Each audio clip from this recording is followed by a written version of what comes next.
to the afternoon experiment. My name is Emanuel Livingston. I am with you until probably about 5 o'clock. Probably about 5 o'clock. Come on in. I know I'm late. But I was gonna be late today. I had no choice. It's not my fault. But if you're not already engaged in something, and I know it's a Friday, come on in. I would love for you to come on in and just say hi to me. That would be wonderful. That would be wonderful. I had to make some changes to my little system here. So forgive me. I'm still making adjustments. You move over here. No, I need you here. I don't need you right there. We'll figure it out. So come on in. Come on in. Robert Willis, I see you in the house over there on YouTube. Welcome to the show. Come on in. Come on in. We got Ron. Ron in the house. He says, hey, gangsta. Oh, there are gangsters in here? Oh, I'm frightened. I'm sorry, I didn't throw up Robert Willis's. Got the Black Lion in the house. What's up with you? Lady K. All right. Where's the little baby? What today? Friday. She probably out at the park because it's a nice day. She always want to go to the park. She a park fiend. Like park for her is crack. No matter what. Can we go to the park? Like, it's raining. It's raining. Can we go to the park? It is freezing and snowing. What do you want to go to the park for? Every day, every time I pick her up, every time she comes, can we go to the park? So today is definitely a park day. That's where I'm putting my money on it. She's at a park somewhere. Maria, good afternoon. Welcome to the show. B. Trown? What's up with you? Got Brent Beard in the house. LaDonna, how you doing? Says good afternoon. I was wondering. Yeah, I don't have to pick her up every, her mom's finished with school now. She's starting this new career. And so, she's getting her foot in the door. I have to be clear for someone. That doesn't necessarily mean there's an actual door that she's sticking her foot in. She's moving into a career. She's on the bottom level. So her schedule gets kind of moved around until she gets her footing real good. So, I might get a call at the last minute like that. I need you to go. Okay, I got you. Sabrina says, hi, everyone from home. All right. Dwayne Larkin. Good afternoon from Mount Airy. We got Sean Nutter checking us out in Atlanta. Tria from Columbia Township. The voice is already going. I don't know if y'all can hear it, but the voice is already trying to go. But I'm on the backside of this. I think this time next week I should be good. But yeah, the voice is already starting to go. I can hear it, even if you can't. Reese Mooney says Reese Mooney is in the house. All right. Got to love it when people talk about themselves in third person. And that's not me being in. That's just, honestly, I really do like it when people do that. So I got to move my hat. I really do like it when people do that. Andrea checking us out. Good afternoon from downtown. All right, downtown in the house. Brandy, how you doing, Brandy? How you? I feel like I haven't seen you or your name up there in a minute. Maybe I'm just. But hi, Brandy in the house. We got Crystal checking us out from Bond Hill. So Bond Hill is in the house. Yeah, that's right. It is Cinco de Mayo, which I don't actually think is a real holiday. Hold on, I got the internet. I can look it up. Is Cinco de Mayo celebrated in Mexico? Do Mexico, does May the 5th, the anniversary of the Battle of Puebla? It's celebrated in parts of Mexico. Celebrated in parts of Mexico. But not largely. It's not a federal holiday. None of that kind of stuff. It's not Mexican Independence Day. Now I'm reading this article. Say Cinco de Mayo celebrates Mexican American culture, not independence. So, all right. So, for all the essays out there, happy Cinco de Mayo. Word. Can't beat that. Got Dante in the house. Dante say he checking in from Amelia.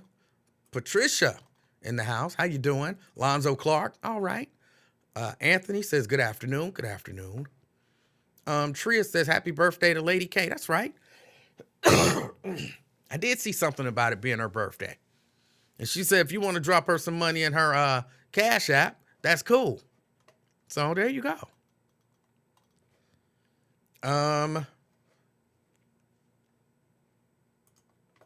Ben says that Ben is checking in. I'm clearly not going to call you that. Okay. Come on, you know I'm not saying that. Even if that was like your real name. Like if your mama named you that. I just wouldn't do it. LaDonna says she thought it was for Mexican. No, apparently not. Apparently not. Let me see. Candy D? Now, I know it's been a minute since I seen Candy D's name pop up. How you doing, Candy D? Y'all know it's First Amendment Friday, so I got a First Amendment audit. But this one I got questions. We're not going to it yet. I'm saying my hellos, and I'm going to get to it. But this one, the ones I've been showing y'all are, kind of mild. Even though y'all have problems with the mild ones, y'all definitely going to have a problem with this one. I'm going to have a problem with this one too. Maybe. I'm still thinking about it. But we'll get into it. And Lady K puts her Cash App up. Hey, look. People be hating on people when they put their Cash App up. If you don't want to give them no money, don't give them no money. I don't understand why people would be mad for somebody to tell them how they can give them money if they want to give them money. I don't understand that. So go ahead, put your Cash App up. If people want to drop $1 or $2 or 10 or 50 or 100, drop it. If you don't, damn it, don't. Why be mad about that? Sean, stop begging. It's not begging. It's giving you options. I wonder if Claudia with LaGrande brought in an extravagant Mexican platter. That might be racist. I'm not sure. I'm not 100% sure. In my gut, I feel like there's a strong possibility. At least, of the 60-40, that's the 60%. That might be racist. April. Hey, April. I feel like I ain't seen some of y'all in a long time. Y'all just been not saying hi? I don't know. Let's see. We got McConnell in the house. You say Ron D's name. You say Ron D all the time. What's the issue? The man's name is Ron Dula. So he goes by Ron D. I mean, I see what you were trying to do there, but it's just stupid. Like there's good juvenile, sophomoric, and then there's bad juvenile / sophomoric. That's bad. It's bad. Let me see. It's soliciting. It's I don't know what's wrong with y'all. It's really not soliciting. It's really not. You put your Cash App up. That's it. You're giving out information. And people can do what they want to do with that information. But even if it is soliciting, so how do it hurt you? Don't do it. Got LaDonna, she put hers up. LaDonna put hers up. Did I see the video of another student attacking their teacher? I didn't. I did not. Sierra, happy Friday from Boston. Did you get my message about video editing, laptop recommendations? I don't think I did. Look, I'm not real good about checking because I believe Jay, who has told me he has a monitor for me. One of them curved monitors. He said, I got it. I don't use it. You can have it. And he said he sent me a message on Facebook, and I keep meaning to get to the messages. I just be so busy. I be so busy. So I couldn't even tell you last time I checked my messages on Facebook, but I'm going to check them. I'm going to check them right now. Why put off until after the show what you can do during the show? Well, probably because people don't want to sit there and watch you check your Facebook messages. But that's what's about to happen. So it is what it is. What are we doing? What you doing? It's going to the wrong. There we go. That's where I want to go. All right. Thank you. Log me in.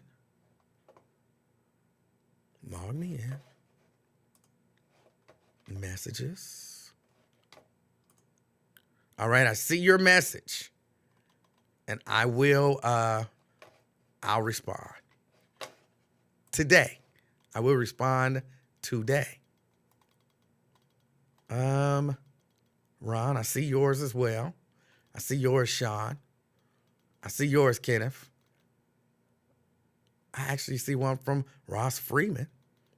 I see yours. I could do this all day. Just be saying, I see yours. There's a lot of messages up here. But I see the messages. I'm not going to go through them all right now. But I see them. Ruby in Gulf Manor. Hey, Ruby. Hold on, let me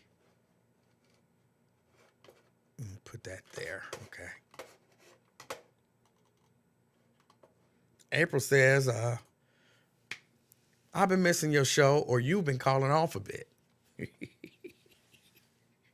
See, what had happened was, the voice is just going. It's going faster than I thought it would.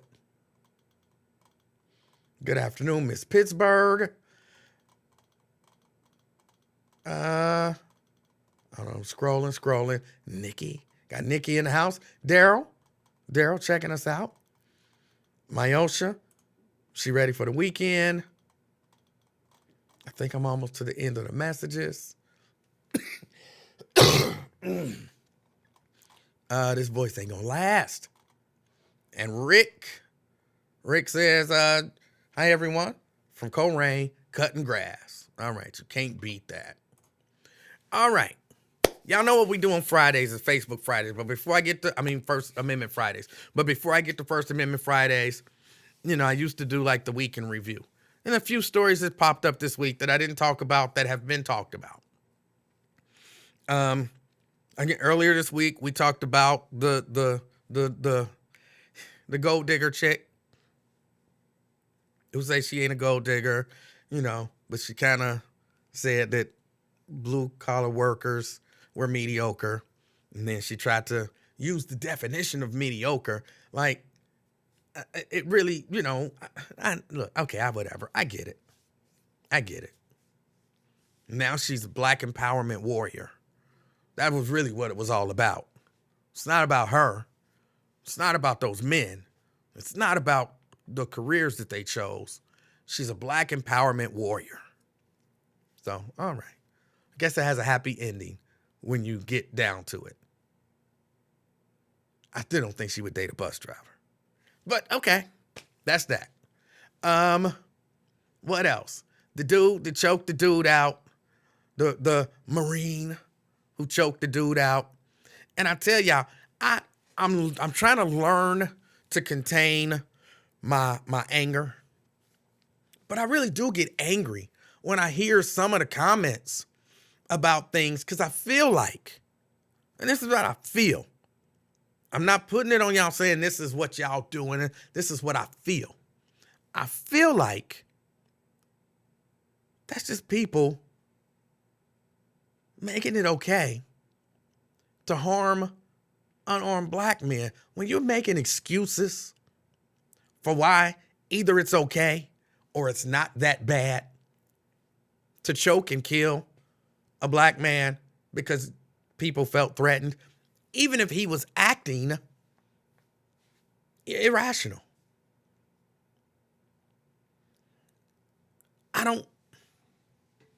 This sounds simple to me. It might not sound as simple to you, but this sounds simple. You can't murder people because you don't like the way they're acting in public.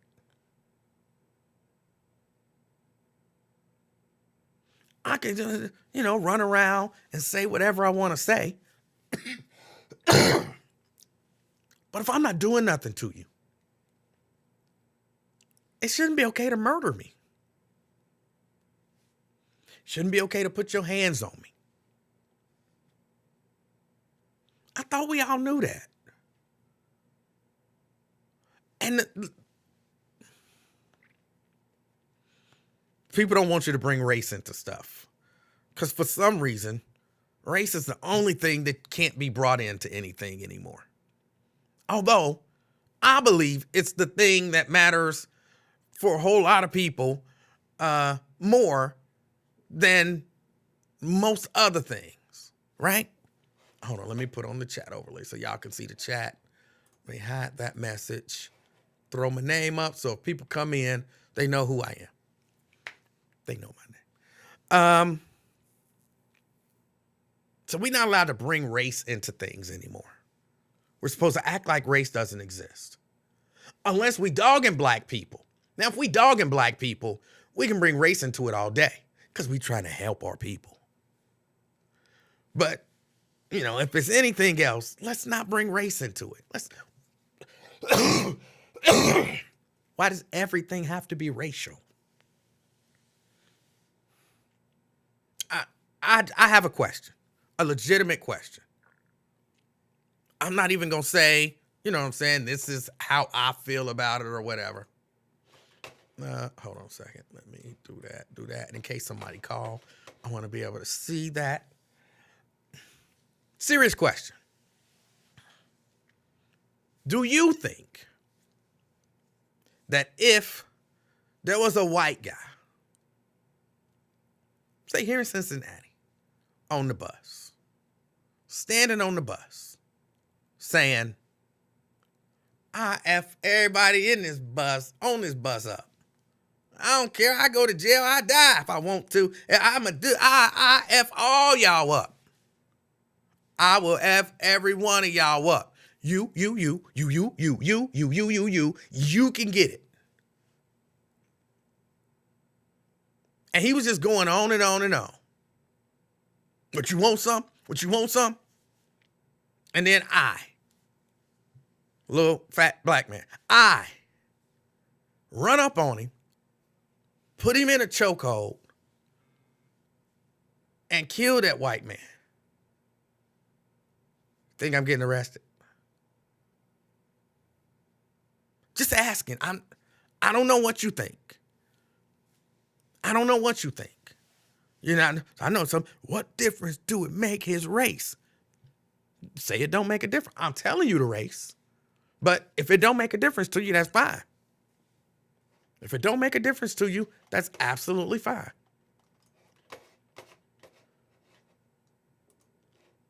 But I'm asking, in that situation, you think I'm getting arrested?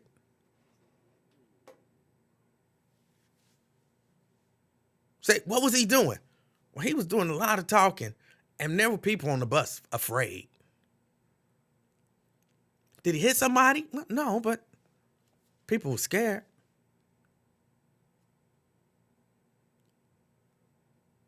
Was he about to attack somebody? Well, I mean, he said that he didn't care about going to jail or even being killed. So, I'm asking.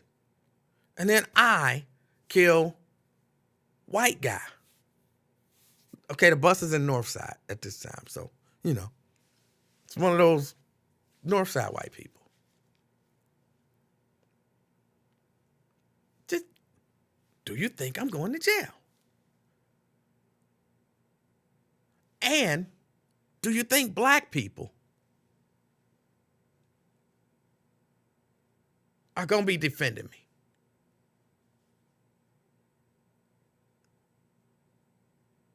Think white people going to be defending me? Like, I don't understand the mindset of some of this stuff. Who did he hit? Well, between 2021 and no. On that day, who did he attack? Who did he attack? Because you can't just attack people because a few years ago they attacked somebody and now they getting loud. You can't do that. Or at least I didn't think you could. Have the rules changed? Have all the rules changed now that I don't know about?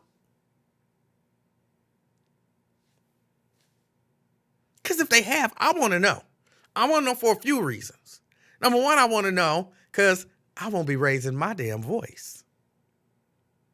I'm not trying to get choked to death because I'm loud. And if that's legal now, And then number two, you might have to choke a bit. You know what I'm saying?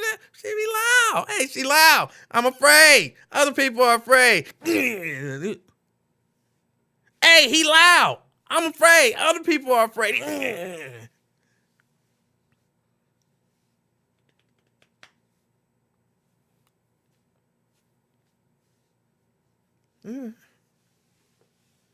I don't understand it. I will tell you when Cecil Thomas called in, and y'all know I like Cecil Thomas, but sometimes that Cecil Thomas, oh my goodness. This guy, he done put a gun in the man's hand. His story was, if I'm on the subway and there's somebody standing there and got a gun threatening everybody, and I'm trying to get off the subway, but I can't get off the subway without getting past this guy with a gun, then I'm going to do something. I'm like, did dude have a gun threatening people and not letting them off the subway?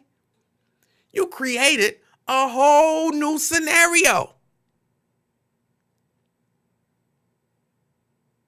A whole new scenario to justify this dude murdering this dude. Heck, if that's the case, you know what? He's justified. Because if I'm on the subway and somebody got a nuclear bomb with them and their finger is poised to push the button and I'm the only person who can stop them from pushing the button, and the only way to stop them is to come up behind them and choke them to death, and they threatening to blow up New York, then I choke them. So that Marine was justified. What the hell scenario was that?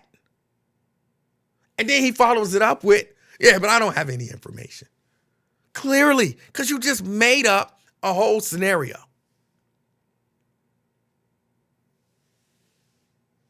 And I'm not necessarily shocked that a former member of law enforcement would be all right with somebody choking and killing an unarmed black man because they feared for their life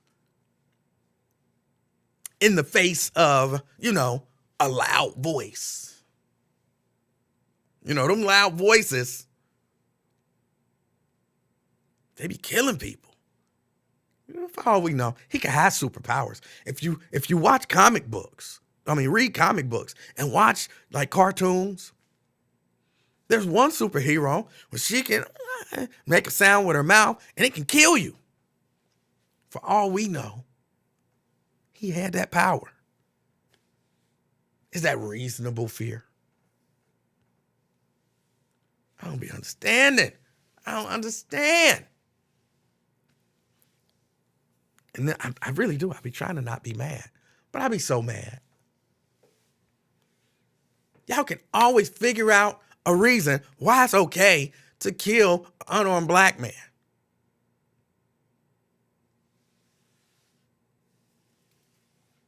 I don't understand it. I don't understand it.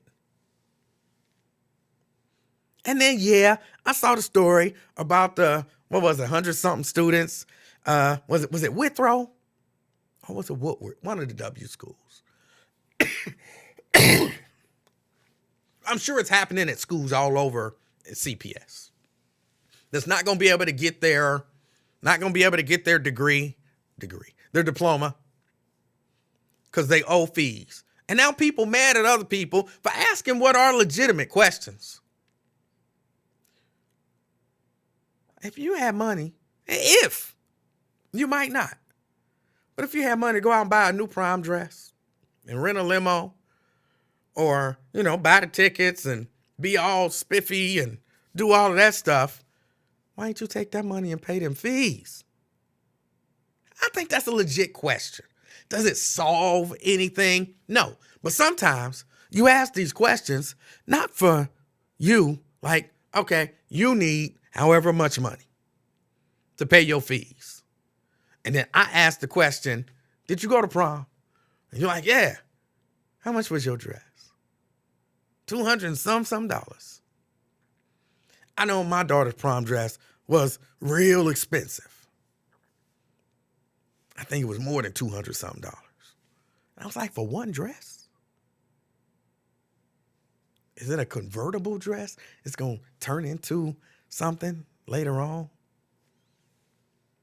A car? You know what I'm saying? Is that dress going to turn into? But it was really expensive.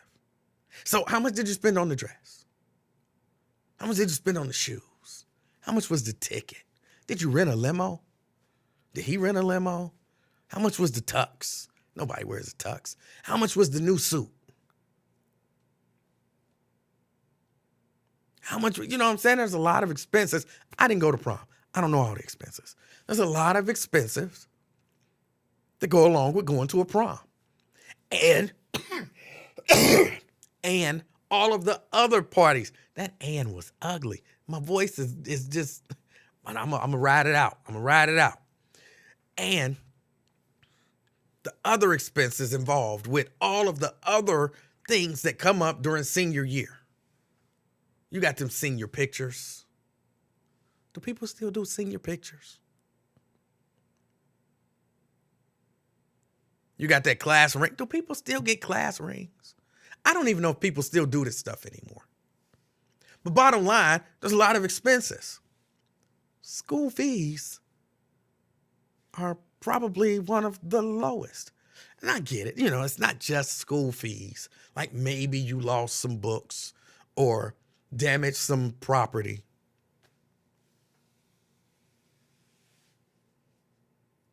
I get it.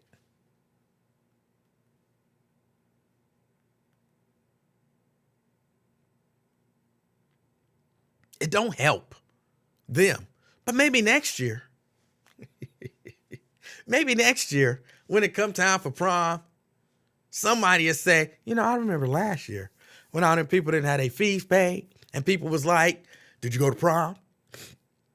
So how about we do this? Let me call the school and find out, do you owe fees? Hold on, who's FaceTiming me? Somebody's trying to FaceTime me. Hold on, let me see.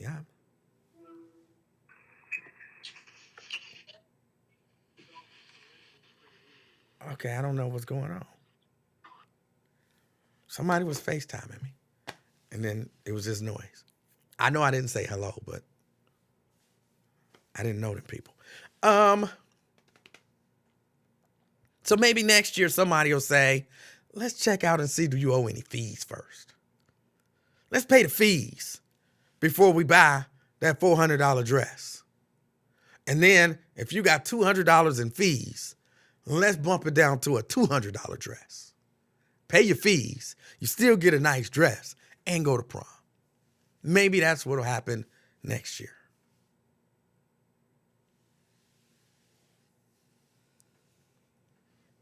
It was not Lil Baby. It was not the Lil Baby. Even though I wouldn't be shocked if she got a phone and she just be calling. She just be calling. She don't want nothing. She's just fascinated that she can call. And sometimes she call. I don't know who it is.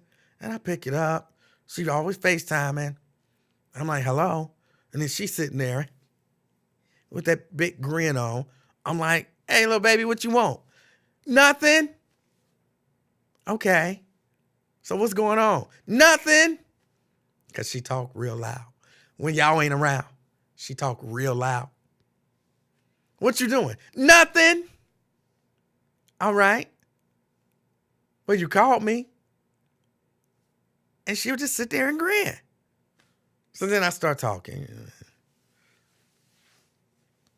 Unless I'm watching the game or something. And then I'd be like, you interrupted my game. Why are you interrupting my game? And she just laughed. She don't care about my game. But I don't know. Maybe. I remember when I graduated, I had school fees. We just paid the school fees. I would say CPS should maybe do a better job of letting people know in advance that they have school fees. Because I didn't check. They were like, when I went to go pick up my cap and gown, and they were like, you got however much in school fees. And I was thinking, why would I just now be knowing this? Y'all got the address. Y'all could send a bill. You could tell a nigga, you know what I'm saying? Like, hey, wanted to call you down to the office, let you know you got some school fees. I'd have been like, what? I got fees? How much? All right, let me get that taken care of. I went to graduation rehearsal. I went to a number of the senior events. I didn't do prom. A number of the senior events. Ones, sponsored by the school. I had meetings with my counselor, making sure you're on track to graduate. And at no point did anybody say, oh, by the way, Emanuel or Mr. Livingston, nobody was calling me that. You got some school fees? Why won't they tell them that in advance?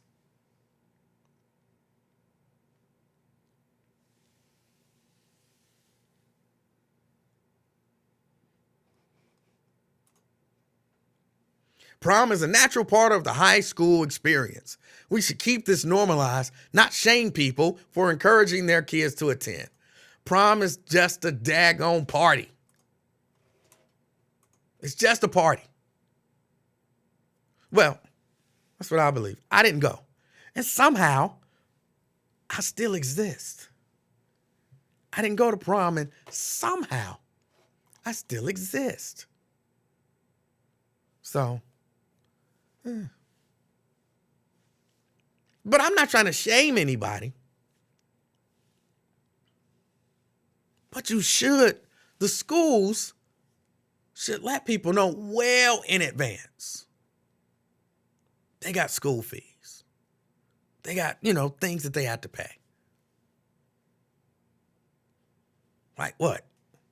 right around that Christmas break, spring break. You know what I'm saying? Somewhere. You wait till a dude is picking up his cap and gown to say, oh, I know you paid for this. Yes, they made us pay for it. And then we had to wait for it. And then it came in, and then we had to go pick it up. And then they like, well, we ain't gonna give you this until them school fees is paid. That I did have a problem with. No, that's mine. That's not yours. It's not yours to hold on to. They sent it here, but I paid for that. Believe me, y'all giving me my cap and gown. Whether I walk with y'all or not, which I didn't actually want to walk anyway. My mama made me. So for me, whether I walk with y'all or not, that's fine. But that's paid for, and it belongs to me. But y'all know how I feel on that. Schools have a right to just steal your shit. Give me that phone. You're like, I don't want you to have my phone. Well, I'm taking it. Any other environment, that's robbery. In the school, it's just a rule.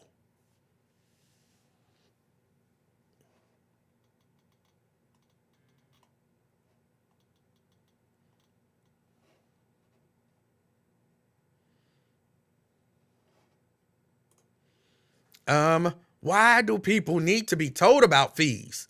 You know they exist, so why not check with your guidance counselor at the start of the year? First, you don't necessarily know that some of those fees exist. Believe it or not, everybody don't know about school fees. Secondly, school fees can be racked up throughout the year. So if I go on the first day of my senior year, like, do I got any school fees? And they like, no, you ain't got no school fees. I'm like, you sure? And they like, yeah, we're sure. I'm like, all right, cool. I go through school. At the end of the school year, they're like, you got some school fees. Where them school fees come from? Didn't you forget to turn in a library book? No. And if I forgot that I forgot. Well, so-and-so teacher said that you have a book out that you... Fees can pile up during the year. And look, I know I'm not the only person in the world who ever forgot about returning a book and didn't think about it. Like, you forgot to turn in that book. And then you find the book later and you like, I got this book. I thought I turned that in. That's why the school should let you know. That's why the school should let you know. Because they rack them up without telling you.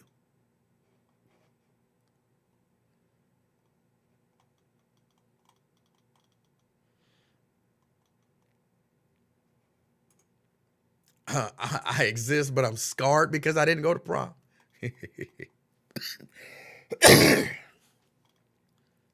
Friend, it's my sister, so I'm glad I attended prom. It is just a big fancy party, kind of. But it was a great experience and a darn good time. And I'm not against people attending prom. I didn't do it. And again, I exist. I'm cool.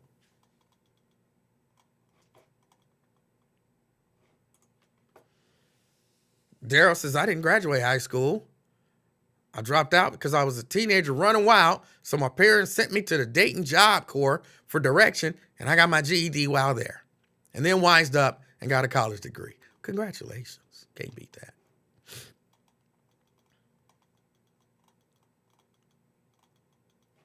Anthony says, we were always notified throughout the year about school fees for our kids. Can't remember a time they just said it during a graduation year.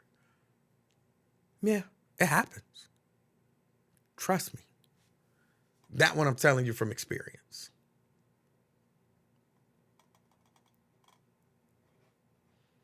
Jason, good afternoon.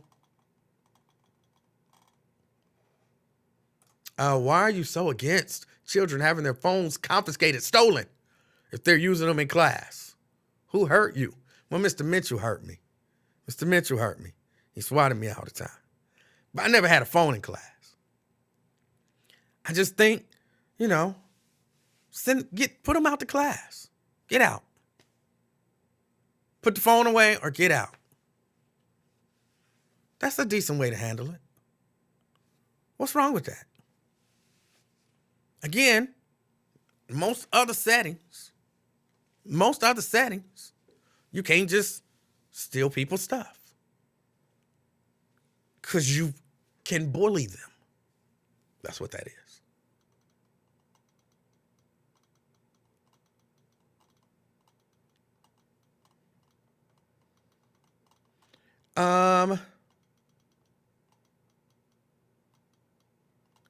Let's see. Hold on. Let's go. Scroll.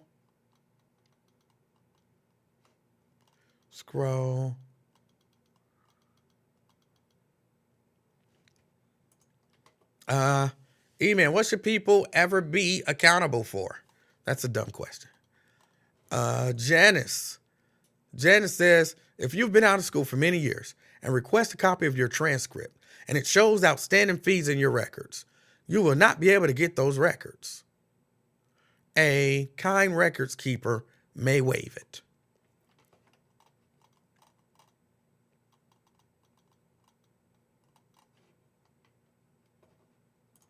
Angela says, how you going to give kids free school supplies, free lunch, and then expect them to pay fees? Seems a little odd.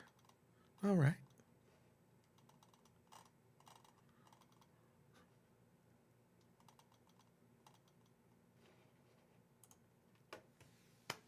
The schools forced those kids to take Chromebooks. They knew doggone well that a bunch of them were going to lose them. They contributed to some of the higher than usual fees. I'm not sure what should be done about the fees. I'm not saying don't pay the fees. I'm not saying that. And I don't know if they knew well in advance that they had the fees. I'm just saying, my example, I didn't know the fees were there. I didn't find out literally till I went to pick up my cap and gown. And because mama was forcing me to go to the graduation ceremony, she had to take me to get the cap and gown. And so she had to end up paying the fees. If I recall, that's the way it went down. Because, again, I'd have just said, I'm good.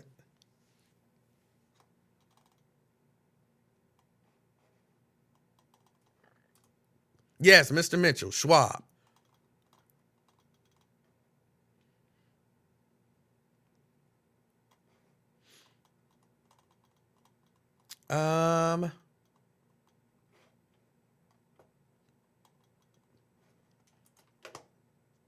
Let's see.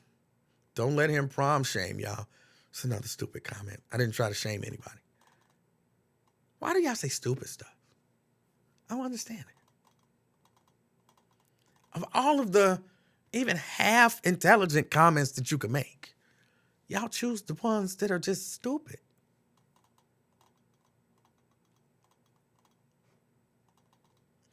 Ben says it's not a dumb question. Your stance always comes from a victim standpoint. Again, that's dumb.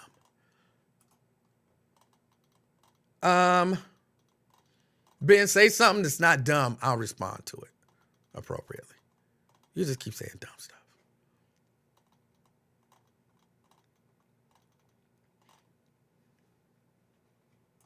McConnell says, stop saying people saying dumb shit. It's rude. The dumb stuff is rude. Why would you say something that dumb? I'm prom shaming. Only thing I said about prom was I didn't go. How is that prom shaming anybody? If you hear a person say, I didn't go to prom, it's just a party. But I got nothing against anybody who did, but I didn't go and I still exist. And from that, what you extrapolate is he thinks everyone that went to prom should be ashamed. You're not smart.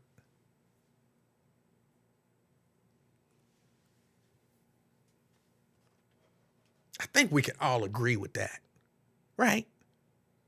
If that's what you hear and then that's the conclusion you come to, you're not a smart man. Pamela didn't go to prom either. Sorry. There you go, shaming people, Pamela. See how stupid that is?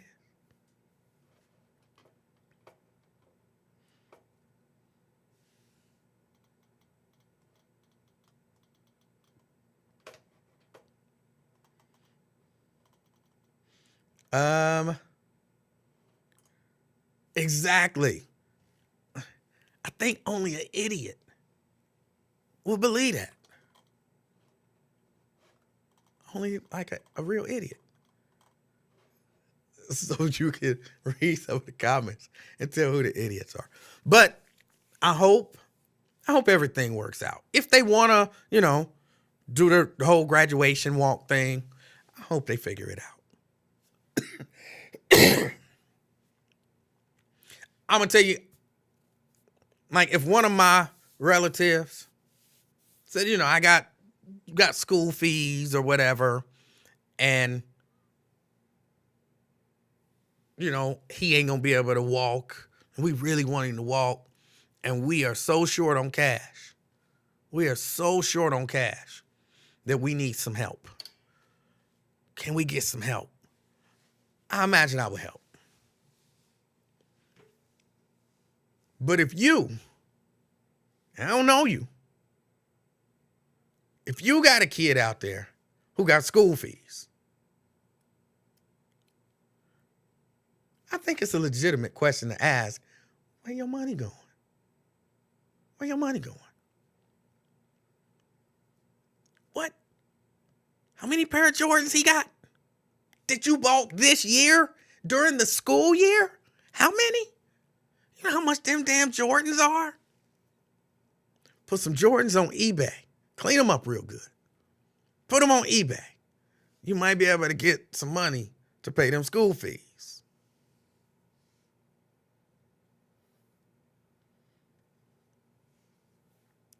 I don't know.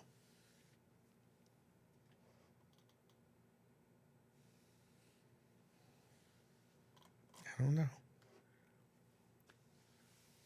Now, I do agree. You should know about, parents should know about this stuff. But look, there's always going to be people who slip through the cracks. It's always going to happen. And that's our job, is to, kind of help craft policies and all of that kind of stuff for the people who slip through the cracks. Like when we talk about, parenting, it's on the parents. It's on the parents. But you notice a lot of parents that's not going to parent. So what about those kids? Do we just say F them? You got bad parents, F you, your life is effed up. No. We try to figure out ways to compensate for the bad parents out there that do exist. I don't know what the answer for this is, y'all. I really don't. I really don't.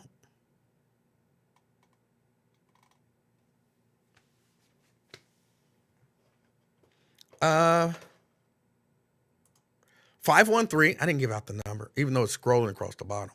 513-717-KING.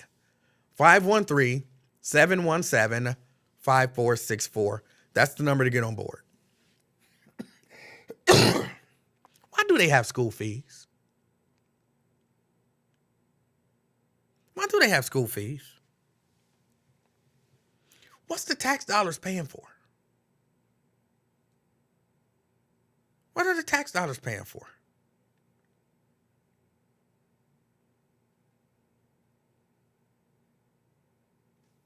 Okay, you got a Chromebook.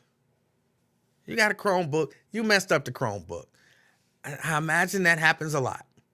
Grown A people mess up expensive MacBook Pros. Mistakes happen. Mistakes happen.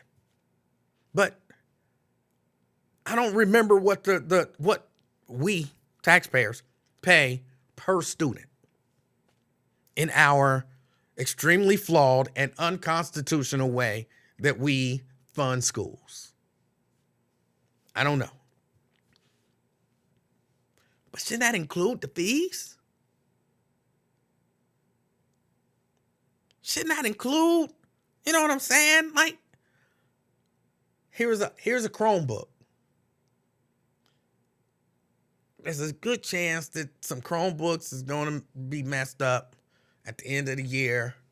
You have to figure out how many we think is going to be and kind of build that into the budget.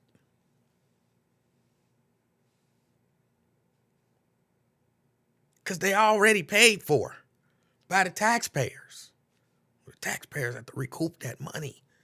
Taxpayers ain't recouping nothing. It's not going back to the taxpayers. I'm not going to get no rebate on my property taxes because some kid at Withrow paid his school fees.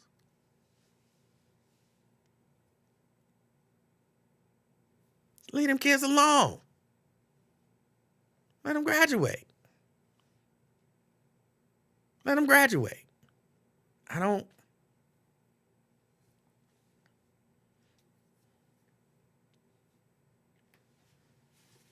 All that stuff they've been through all school year, worried about school shootings, worried about being bullied by students, worried about being bullied by teachers, worried about how they gonna get to school, how they gonna get home, what time they gonna get to school, what time they gonna get home,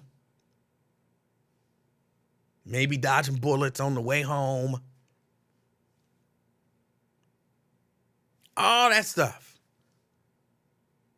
And it come down to you messed up a Chromebook.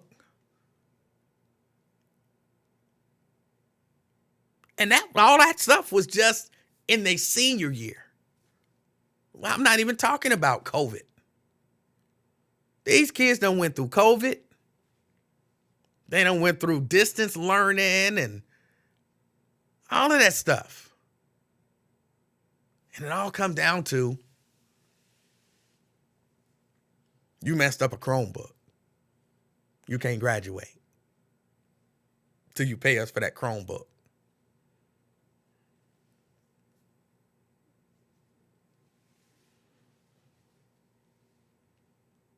Build the school fees into the budget.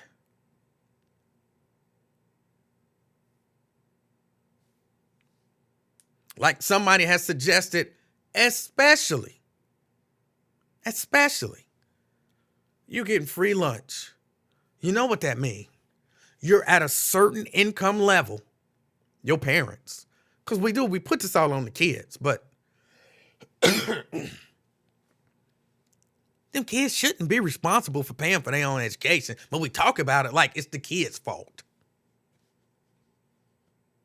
Why didn't you go on the first day of school and meet with your guidance counselor and find out what your fees was so that you don't find out at the end of the year and then go get a job and pay your school fees? And then,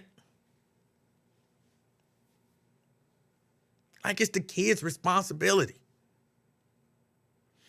I'm one who of the mind, it's not the kid's responsibility for that stuff. That's the parents' responsibility. You had children. Once you made the decision to have children, you take on all of that responsibility. It's your responsibility. So we mad at the kids. But then that's why I'm going to the parents. Because if you give them free lunch, that means you don't make a lot of money in terms of, the way they got a formula. And if you got this many kids and you make this much money, you fall below these guidelines. We subsidize your lunch. Free lunch. What that mean? That mean his mama and daddy can't afford food sometimes at school. And so because we understand they can't afford for this little dude to eat, we got him. Oh, good, great, yay. And there's a few other things in school that are subsidized. That Chromebook, You might be too poor to eat, but you ain't too poor to pay for that Chromebook that your kid messed up. That sounds weird to me. That sounds weird to me. He can't eat. He go to school, his stomach's growling like mine be sometimes. Get that kid some food. All right. And we do that all the way for 12 years. Like, they can't afford to eat, bruh. They can't afford to eat. No. He messed up a Chromebook. He got to pay for that Chromebook. But he can't afford to eat. I don't care about him eating. He going to pay for that Chromebook. It seemed weird to me. It seemed weird to me.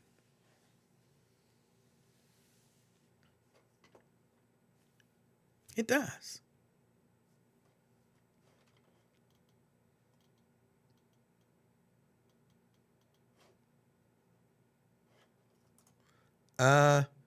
They can graduate with the class, but they not going to be able to get the diploma the same day, which is dumb, but they can graduate.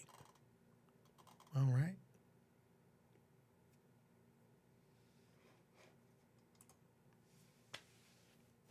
I don't have an answer. Just a few suggestions. Like I said, repeatedly tell the kids, send stuff home to the parents, and let them know about school fees in advance.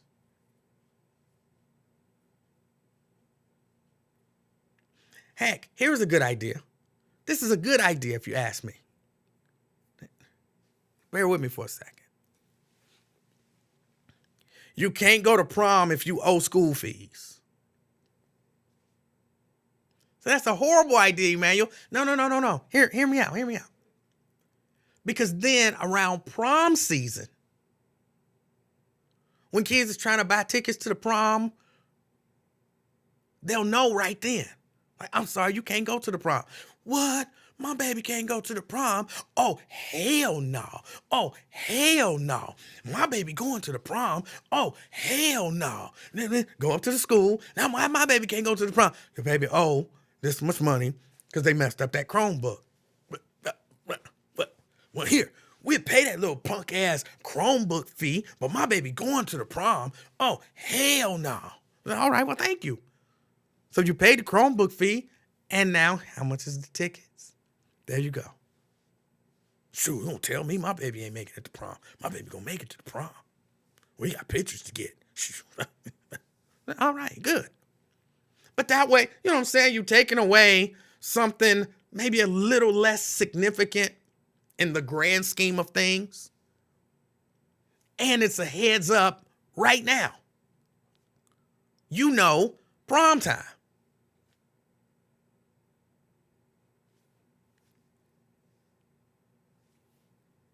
Maybe.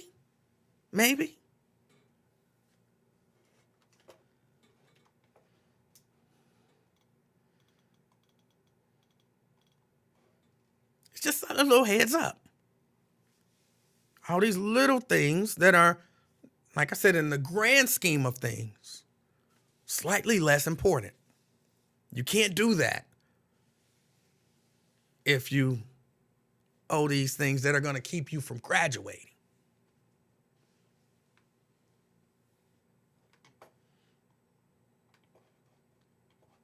Danita says, that is the rule, and Withrow's prom is tomorrow. So there's going to be a lot of kids that can't go to prom.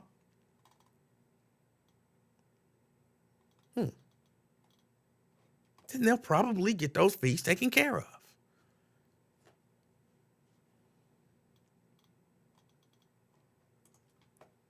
I don't like the voice you're using for upset parents. What voice? That was my upset voice. That's what I would have been saying if they'd have told me my daughter, my sweet little daughter, couldn't go to the prom. I'd have been saying, oh, hell no. Hell no. My baby going to the prom. So that was just me.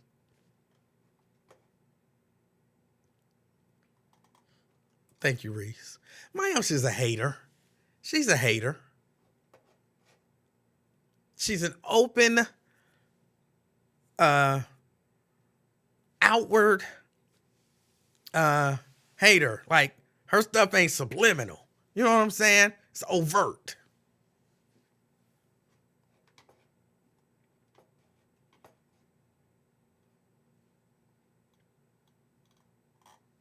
She actually be saying stuff to me like, I hate you. I be like, really? Wow.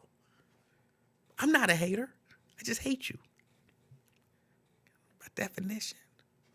Don't that make you a hater? All right, let me grab the phone. See if this works right. I had some stuff that I had to redo. Key. Hey, what's going on, How are you today? I'm doing good. Hold on, let me see. Can they hear you? Say something. Can y'all hear me? If y'all can hear me, thumbs up in the chat or type something in the chat. I Like, hey, think they can hear Key, you. I can hear you. They can hear you. Okay, they can hear me. All right. What's up? What's going on? Oh, not much. What's going on with you today? Is your grandbaby there? No. Oh, okay. So what? I didn't say nothing last Friday about the snack of the Friday because your grandbaby was there, and you know you be doing the happy endings with the snack. So you got your snack for this Friday? I do, as a matter of fact. Oh, okay. Because you forgot the last time, but I didn't say nothing because your grandbaby was there, and she should be looking at you giving that snack a happy ending. It was a Even though Twinkie. you, like you say, you happy Just at the end it and was stuff like just a that. Twinkie. I'm not. But I was calling when you was talking about the fees and stuff. Mhm. I know at Cincinnati public schools they have something called Power School, and they ask the parents to sign up sign up a login account for that. And if you, I think it's like student balance or balance or something, and it shows like what fees you owe. Like, for example, it'll say like if the student didn't return a math book, it'll say like algebra book not returned, or like some kids get charged for lunch.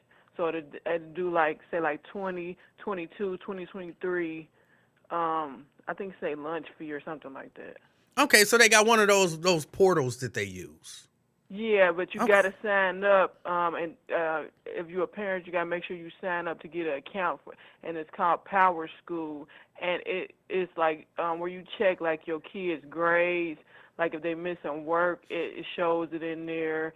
It shows their attendance. It shows like their demographics as far as like for graduation, like where they at as far as graduation. It shows you how many. I'm trying to do. It shows how many it shows how many credits you got for certain classes, what classes you still need to take. It shows all of that. All right. Yeah, so just thing, give me a little info. Well, I appreciate that. That's good All information. righty. Well, you enjoy the rest of your day. And what snack you got today? You gonna surprise us?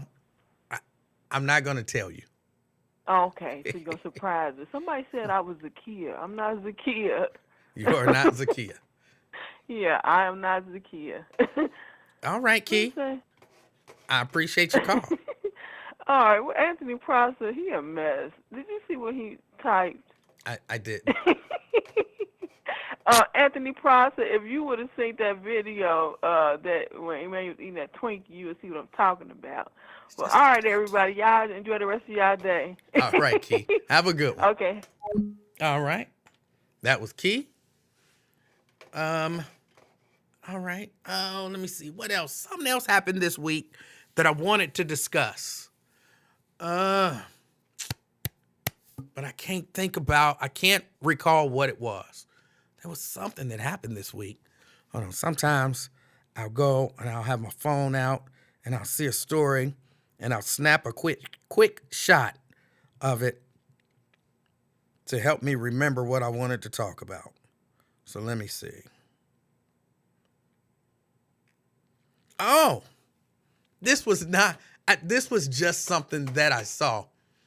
And hold on, let me see. Oh, no. This was not necessarily the thing that I was thinking about, but this is something that I saw.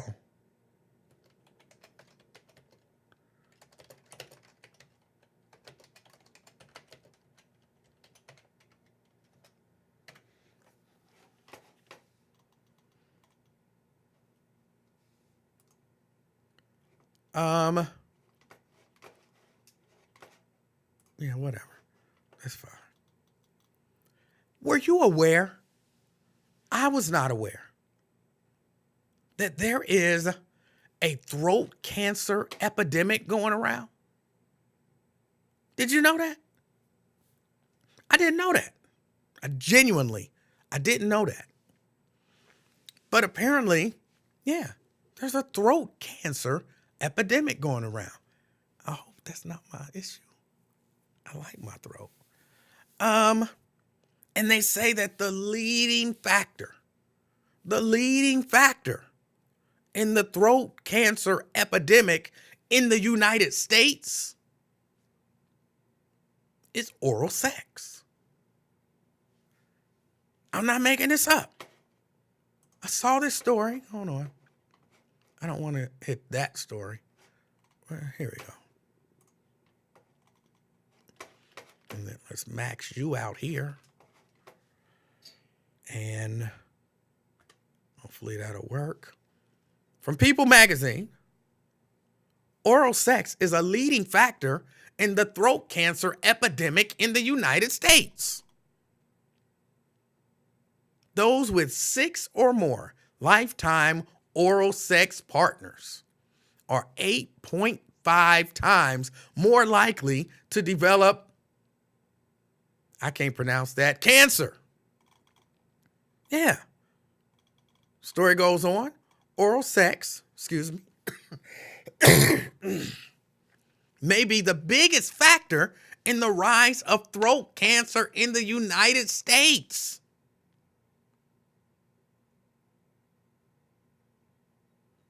For this oropharyngeal cancer, the main risk factor is the number of lifetime sexual partners, especially oral sex.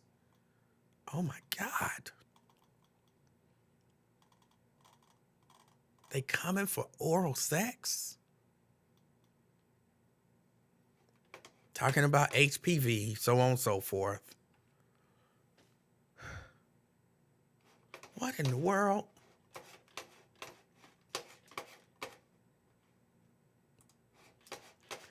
They trying to mess stuff up. I don't know that I like that. They trying to mess stuff up.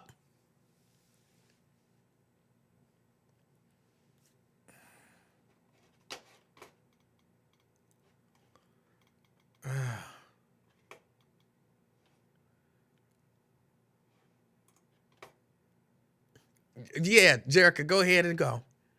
Because me telling you that it's a main factor sounds like I'm about to make fun of people who had throat cancer.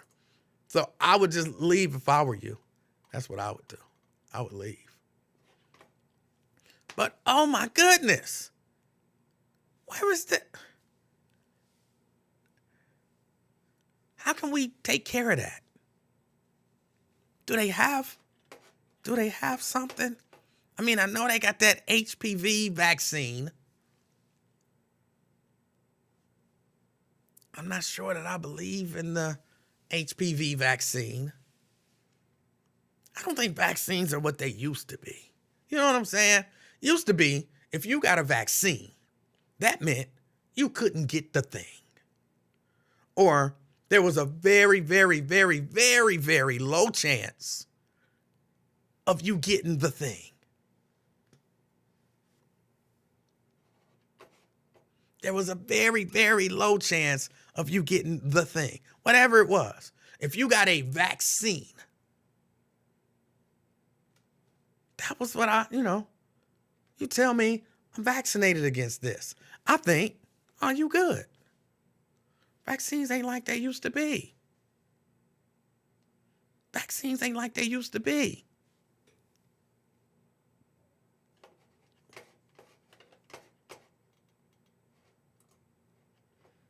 Didn't the article say it's based on how many partners you've had? If you only hooking up one person, you should be fine. Well, they just saying that the number of partners dictates the likeliness. Basically, it's like this. If you got a dozen eggs, the likelihood of one of you running into a rotten egg in the dozen, the more eggs, the more chances of you running into a rotten one. But it don't mean your one egg can't be rotten. I only got one egg. I ain't got to worry about it. No, that might be rotten. Of course, with more numbers comes the greater risk of, running into somebody with, I don't want to say it wrong, with an HPV infection.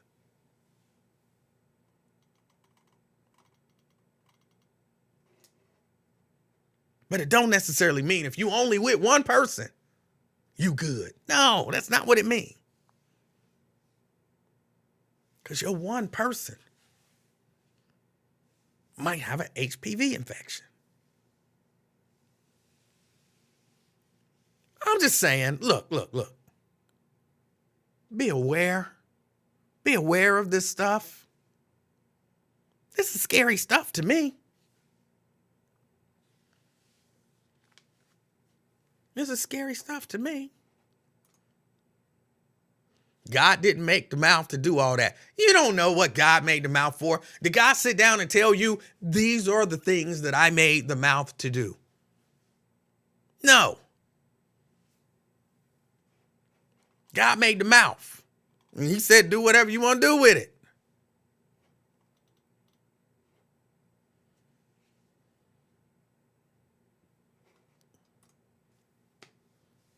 Janice says, I believe they knew a lot of these things years ago, and that's why some of these behaviors were frowned upon.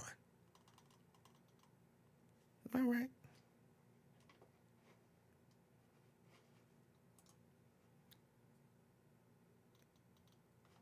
Sean says you can't lick everyone.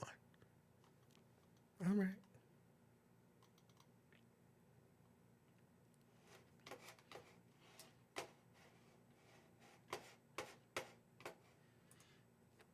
Emanuel, you've been coughing a lot lately.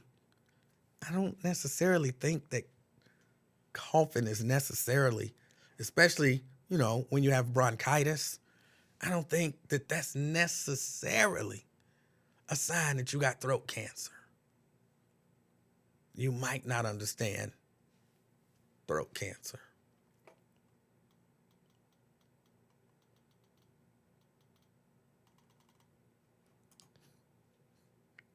So now we have to hold.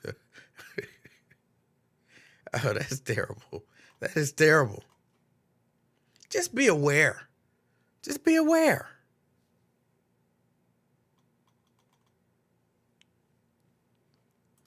LaDonna says, and LaDonna, I'm telling you, this is a lie right now. I ain't put nothing in my mouth other than food and drinks. That's a lie. That's a lie. Period. Well, is it a lie? It's not true. It's not factually accurate. I don't think you're actually saying it in an attempt to deceive me so that, for some nefarious purpose. Because to me, that's what a lie is. When you say something that you know to be factually inaccurate, but you say it anyway, and it's an attempt to deceive someone for some nefarious purpose. To me, all of those things have to be there in order for something to be a lie. So I will just say that what you're saying is factually inaccurate, and I could prove it in probably about 3 seconds. But just take my word for it. What you said is not factually accurate. How you going to tell her she lying? I said she not lying, but what she said is factually inaccurate. It's factually inaccurate. Hold on, I got a call coming in.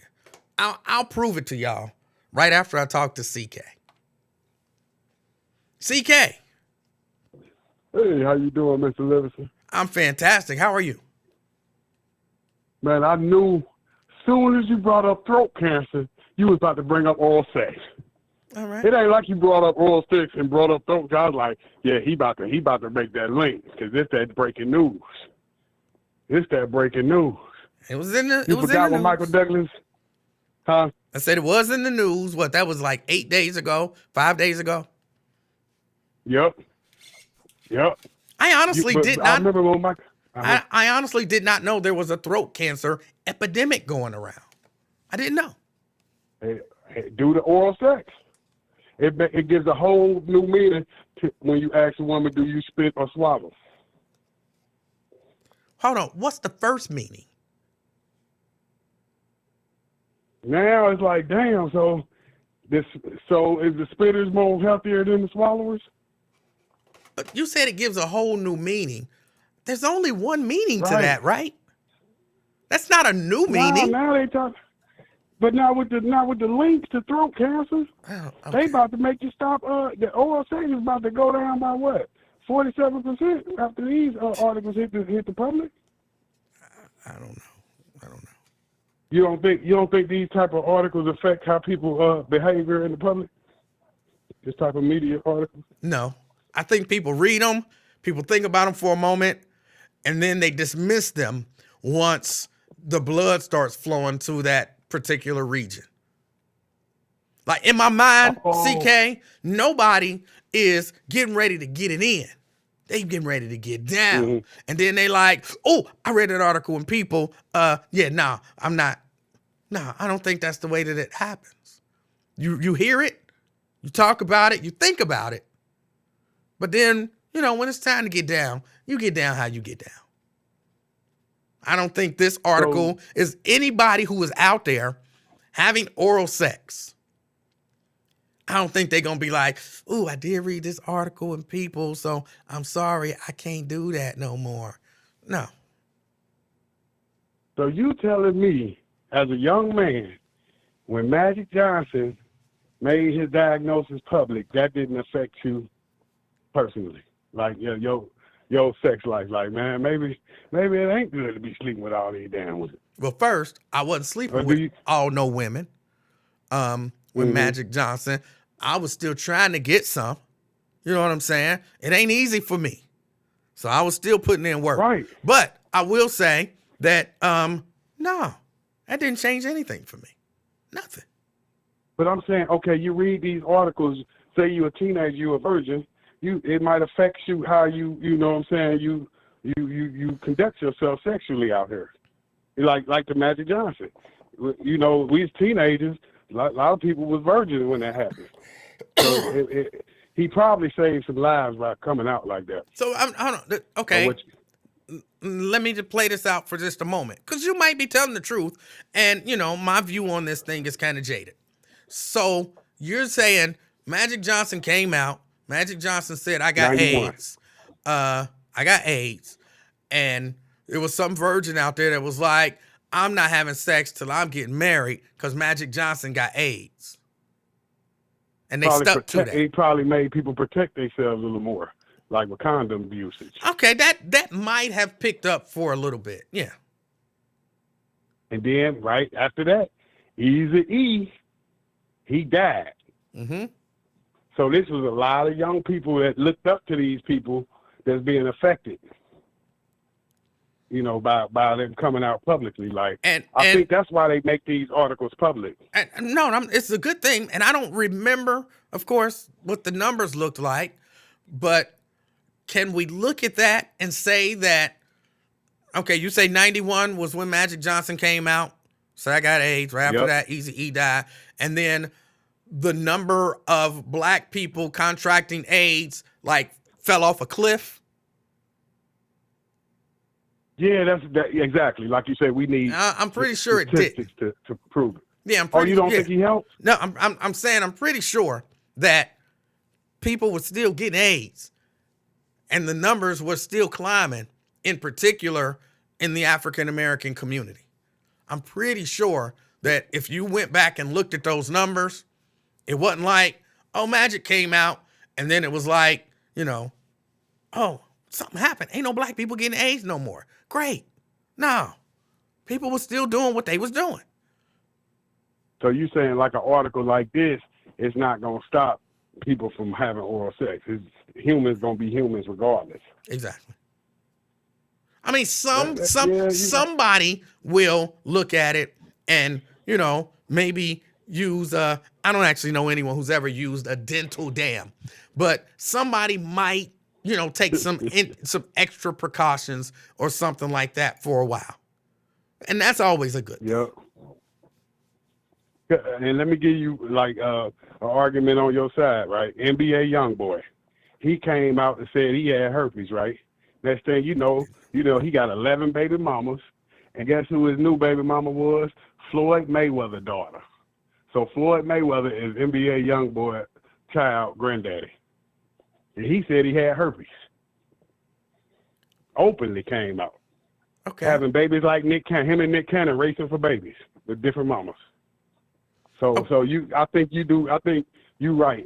You can't change people's conduct out here, sexual conduct. All right. Maybe you stop a few, but for the most part, I guess you don't change the conduct. You're just making it aware. Yes. Yes. It's like, man, I knew what you were talking about. I say, man, this is deep. Because Michael Douglas said when he divorced his wife back in like 98, he said that. He said, yeah, I caught that throat cancer because I was eating my wife out every night. Michael Douglas, the actor. I don't recall him saying that. That's what he said. You don't remember? I do not remember that. Find me the video of that man saying that. I'm pretty sure he did not say that. Well, I ain't talking about verbatim. I'm just saying, quote, what they say, quote, unquote, when you saying it, but I ain't giving you the exact word, but he's saying it came from me performing oral sex on my wife. Okay. He might have said it more politically correct. But yeah, he been said that. And that was Michael Douglas. And now they said 20 years later, here's what I remember. Interesting to me. I remember a lot of people suggested that. But I don't ever remember Michael Douglas coming out saying, I contracted this because of my wife's vagina. I do not remember that. Yeah, and his wife, she came back at him with it like, man, you don't shut the hell up. That ain't how you called that. You was smoking. You was a smoker. Yeah, they was going back and forth over that. All right. Yeah, but that's the correlation between they saying it 20 years later. I just remember Michael Douglas made that claim when he was divorcing his wife. Yep. All right. Yep. Hey, man, great subject, great content. You're doing the right thing out here in Cincinnati. You hear me? All right. CK, I appreciate your call. You have a good weekend, brother. You too.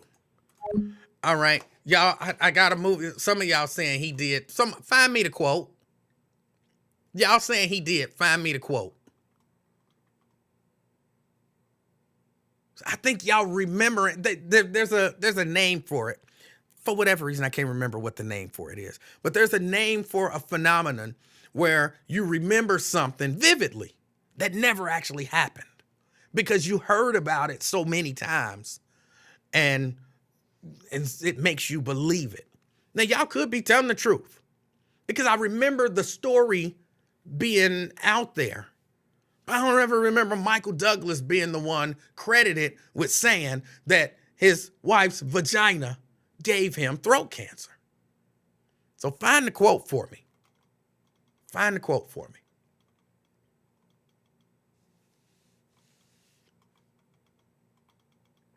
Oh, wait a minute.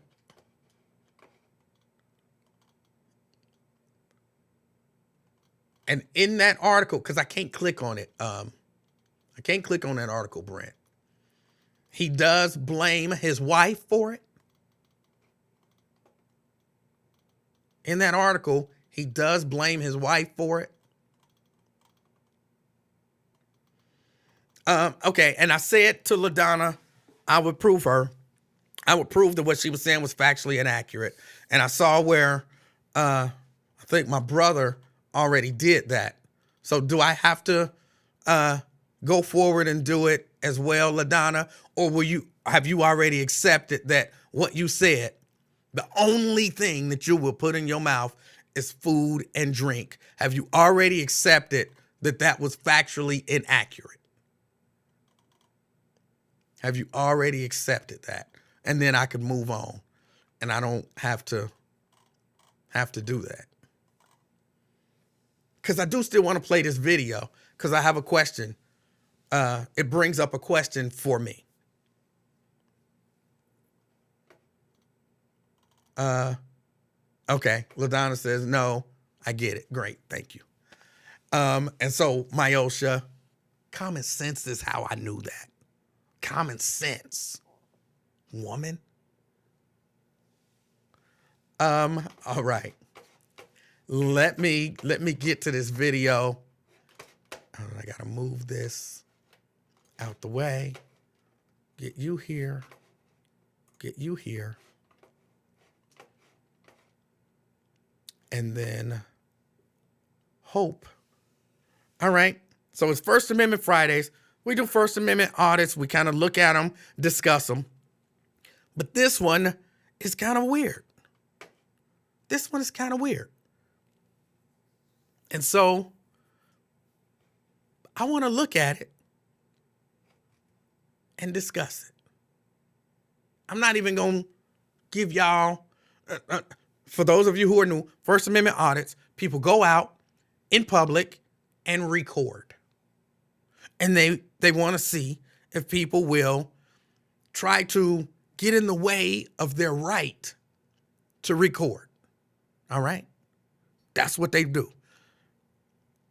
Some of them are really in your face with it. Some of them are more pulled back with it. But the bottom line is, you have a right to record in public. If you are anywhere in public where the public is allowed to be, you have a right to record. But this one, it got a little out of hand. And let's see if we can make this thing happen right. NC Tyrant Hunter. When I'm telling you what to do, you're not my daddy. How about that? Let me finish what I was saying. You can finish when I get done. Move forward a little bit. No, fire hydrants are emergency. All right. This is from NC Tyrant Hunter, his page, as you could tell. And but he's mirroring, I believe, another auditor. Damn, you can't be parking next to no fire hydrants or emergency. On the delivery. Yeah, it's an emergency. Something happens, you're gonna get fucked. Look at plates, people. Look at those plates. I'm not parking here. What are you doing? The right to record, that's what I'm doing. You're what? The right to record. I got thousands of followers watching you right now parked next to a hydrant. I'm a delivery person. Oh, and I'm volunteer EMS, so if you had cold... Even worse. I would have saved your life. Even worse. I would have saved your life. So you standing next to something that's gonna stop somebody from getting saved. You parking next to something that's stopping somebody from getting saved. And you're an EMT? First of all, it's illegal in New York City. No, it's not. I got a memo. You can't do that. You can't do that. Look at this Karen, people. She's such a Karen for parking in the wrong spot. Get up and get out, man. What's her plate? Her plate's that. JDX 4553. Y'all know how I give it up, man. Thank you. I appreciate it, though. I do appreciate it, though. It's better like that. It's better. It's more safety. I appreciate it. Look with the cam back. She's trying to hit the cam back. Boy, I already know, man. I don't play that shit. We out here. Now she following me. But let's cam back. I was waving at her like this. Look. I was like, take a picture. Take a picture. You mad? She's gonna wait till I leave and try to back up. She's mad. Look, she's gonna back up too. She can park not even right there because there's a parking spot right there. She can't block that parkway. So, you know what I'm saying? And she's blocking the bike lane now. Like, you gotta do better. If you're gonna do better, do better. We run plates and everything. We read everybody. We support. We expose everyone. She really gonna sit here and follow me. But now she goes. She moved from there. That's all that matters. You know what I'm saying? Because now somebody's safe. She an EMT, so she should know better. If you knew better, you do better. Exactly. If you knew better, you would do better. Exactly. I'm doing right. I know my law. I'm one of the heroes that everyone thanks every day for saving people's lives. So yeah, record me in front of your million followers so that people can leave your page. That's right. There you go. So they can leave my page. There are more people They love you right on now. my side than on your side. I save people's lives. What do you do? do. Humiliate people on your page. People that save people's lives. Go ahead, keep on, keep on. I love it. Keep on. Go yourself, you asshole. This is an EMT worker too. Look at her, she coming over here. This is an EMT worker. This is an EMT worker. You don't have the f***ing right to f***ing record That's me. assault. Yo, call the police before I rock this. I'm about to slap this. Y'all saw that? You saw that? I'm about to rock you. You're You fucking go ahead, touch me again. humiliating me. Touch me You're again. hiding Touch me right again. up I'm gonna fucking rock you. business. Touch me again. I'm gonna.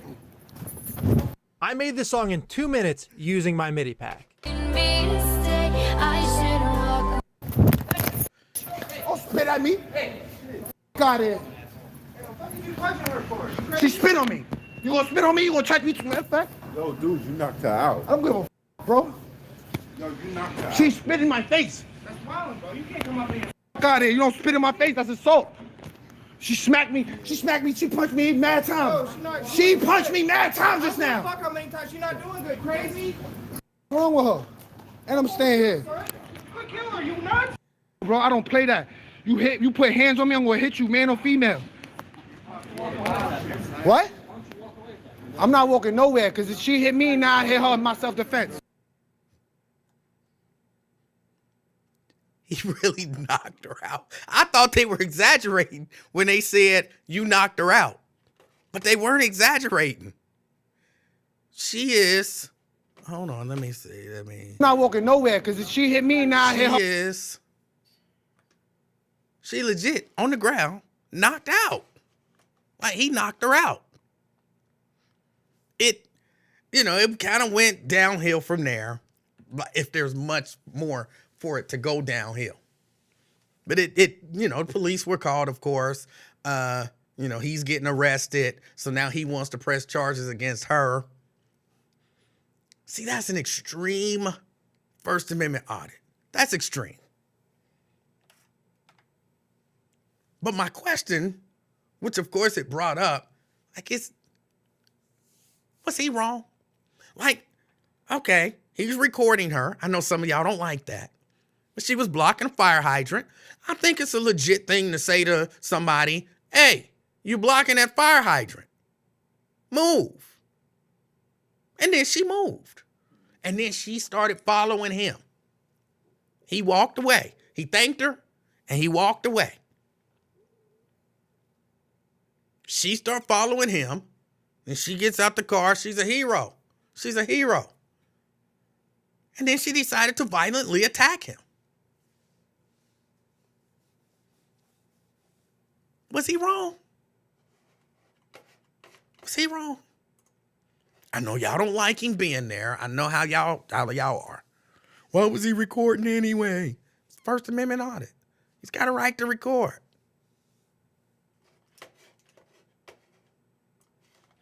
But she hit him. We saw it. She attacked him. Then she attacked him again. And then she spit in his face. You could hear her spit.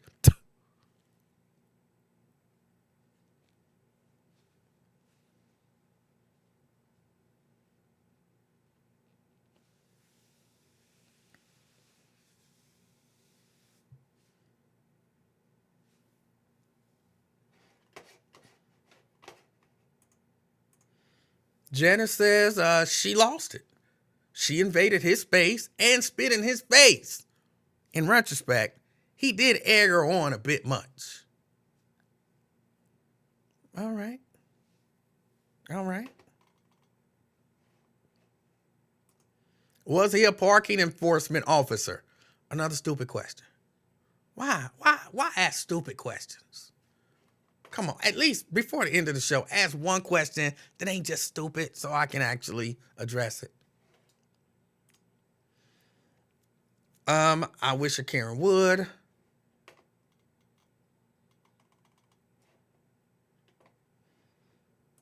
Reese is going to the doctor. His throat is hurting. I believe that's a him. I can't see the picture.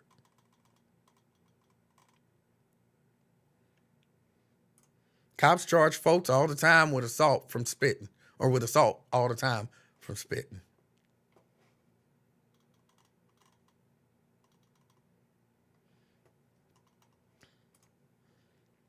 I don't have a problem with it. If you step to a man and put your hands on him, he has a right to defend himself however he sees fit. Janice says she needed an EMT. The EMTs did come. And then people were there on scene and they were threatening him. They were threatening him. And he was telling them the same thing. Like, look, if you step to me, you know what I'm saying? You can get it. You can get it too. All of them men came around to help her and, wanted to get in his face. And when he told them, do something, man, you can get it too. None of them did anything. None of them did anything.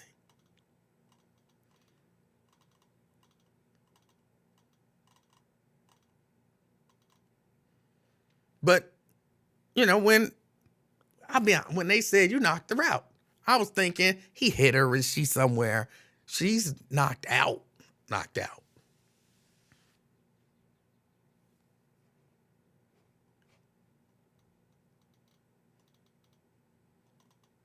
All right, now this one I can address.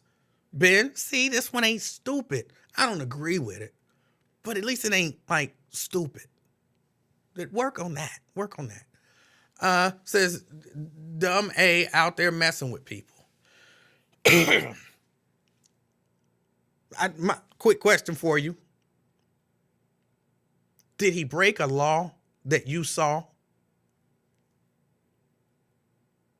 Like telling somebody to not park in front of a hydrant, fire hydrant. Do you think that that's grounds for physically attacking them?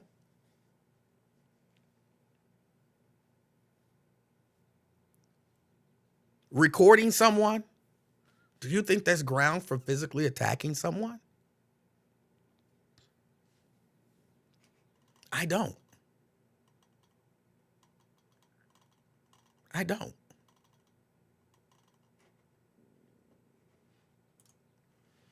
What was he doing there? And how come he was still filming at the lady? Filming at that lady hit him. He should have walked away. Well, we'll go back and play it again. But he actually was walking away. And she was driving slowly, kind of following him and recording him at that point. Remember, in the beginning, he said something about her being parked at the hydrant. I know sometimes, we kind of see what we want to see. Or, something happens and information gets messed up in our head. He's recording, tells her you parked at the hydrant. She pulls off. He actually says, thank you. And he walks away. And then she drives slowly following him as he walks away. And then she gets out the car to yell at him. So he was walking away. Although he didn't have to walk away. And so now I'm going to assume, I'm making an assumption here. You're saying when she got out of the car, why didn't he just keep walking away? And I guess my only answer to that is more than likely, because I'm clearly not in his head, more than likely, he didn't feel like it. He don't have to walk away. He doesn't have to walk away. And that still does not give someone a reason to attack you because you don't walk away from them. But he actually did walk away. And she followed him.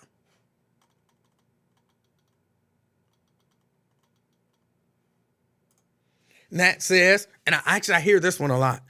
Nah, but he should go after corrupt cops, not EMTs. What a lot of the, I'm going to call it the auditing community, seem to be moving towards, not all of them, but a lot of them are moving towards, because it's about education. And, hopefully, a lot of law enforcement agencies, there are still some who are learning, but a lot of them have learned they got a right to record. So leave them alone. And that's a good thing. That's a good thing. But guess what? The public doesn't know it. And so you have to educate the public as well, right?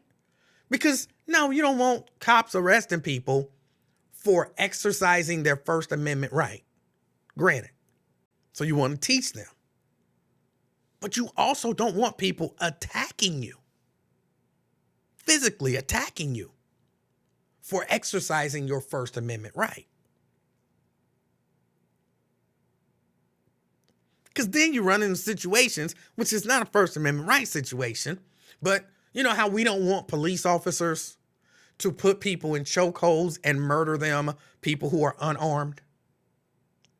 We also don't want citizens thinking that it's okay to put citizens in chokeholds and murder them because you say you fear, you know what I'm saying, when they haven't done anything wrong. So you say, well, why don't you just teach that to the police? You also got to teach it to the citizens.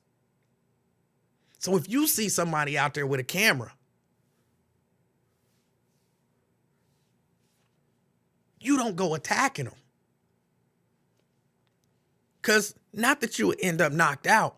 I've seen videos where the public attacks people. They get maced or pepper sprayed. They get arrested. They get beat up. I've seen videos where people have shot, members of the public have shot at photographers.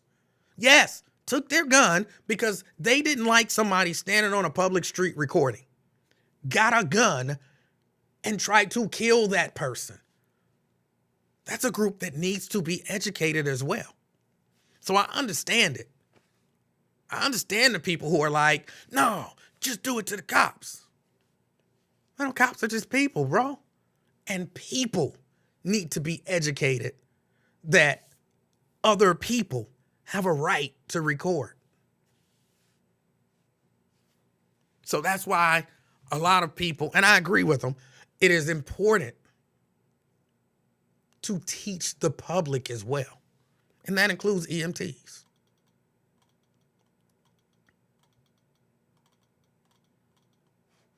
But I understand the point.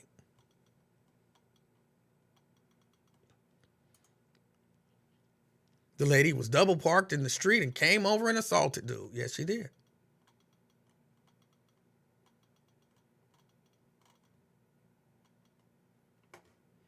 It's not his job to enforce parking infractions. That's true. That's true. But it's not a lot of people's job to do a lot of the things that they do. Right? You see somebody, you know what I'm saying, breaking in line at Chipotle. Personal experience. It's not my job to say, hey, you breaking in line. That's not my job. But it's also not against the law for me to say, hey, you breaking in line. The end of the line is back there. It ain't up here. So while it more than likely is not his job, there's nothing wrong with doing it. There's nothing wrong with doing it.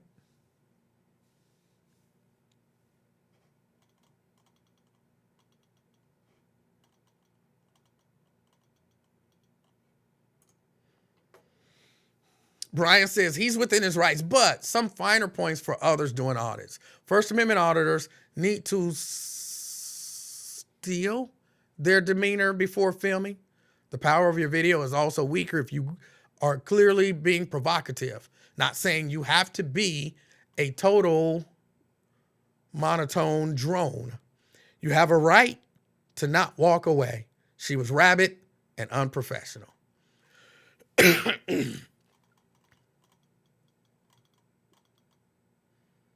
And I agree, that's not the kind of auditor that I intend on being. But at the same time, it's rude people all over the streets every day.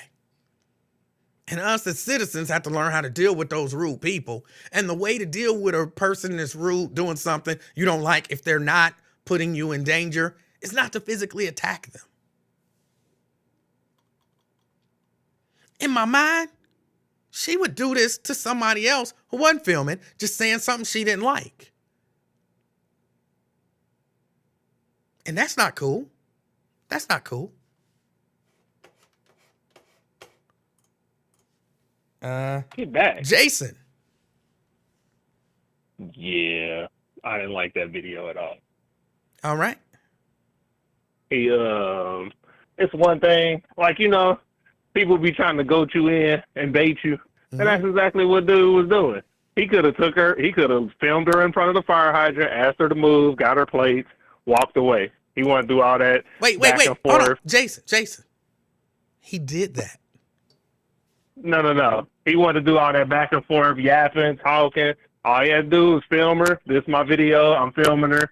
Boop, I walk away. Now, I'm not going to say she was right, but there is a such thing as excessive force. Like, you can still catch a charge just because she spit on you don't mean you can knock her clean out. What? Look it up. There is excessive force. Wait, what am I looking up? What am I looking up, Jason? The excessive force. Excessive force. Jason. Just because somebody spits on you don't mean you can just clock them and knock them out. Jason? Yes? She didn't just spit on him, but I disagree with your point right there. I do believe. I mean, he could have pushed her to the ground. Wait a minute. I mean, if the prosecutor wanted to pick it up, that's a case. Jason, I do Go believe ahead. that if someone spits on you, you can just knock them out. You can. It is my understanding, and I could be wrong, although I don't think I am, that if someone spits on you, that's an assault, and you can defend yourself physically. You can punch somebody for spitting on you. Okay, but if it's assault in that same sentence, can I whip my gun out and blow her face off? Well, there's a difference between you. That's That's excessive force. That's just like knocking right, a lady out. They're going to tell you in court you did not have to knock her out. He didn't have to. I agree, but that's not. You could have pushed her away. Wait a minute, Jason. Did you watch the? I'm just saying from a point of view. Hold on. Did you see her come over and attack him? Did you see that? Okay, it's a girl. Shove the bitch in the street. Move on. Okay, well, I think that's one way to look at it. I'm just saying, like, I'm not, like, I 100% feel like dude did all that for clout on a video, which, I mean, in my eyes makes you a bitch. Like, you knocking bitches out on a video trying to say, that's what I do. Nah, you a bitch. I get the point of filming the stuff because you can, and everybody in public has to be filmed. But like, he didn't have to do that. Like, what is he trying to show us? That he a bitch? He ain't start knocking out dudes when they came up. They didn't hit him. If he was about that life, they didn't hit him. It don't matter. It does if you matter. About that life, and somebody came up and talking shit, I'm gonna knock you out too. Jason. Anybody else? Jason. You can easily put your hands on a woman. Jason. But dudes come up and then you ain't got now all the smoke gone. Jason. I'm listening. It does matter. It does matter. There's a big difference between somebody saying, hey, why you do that? Man, I should do something to you. Can I get it out?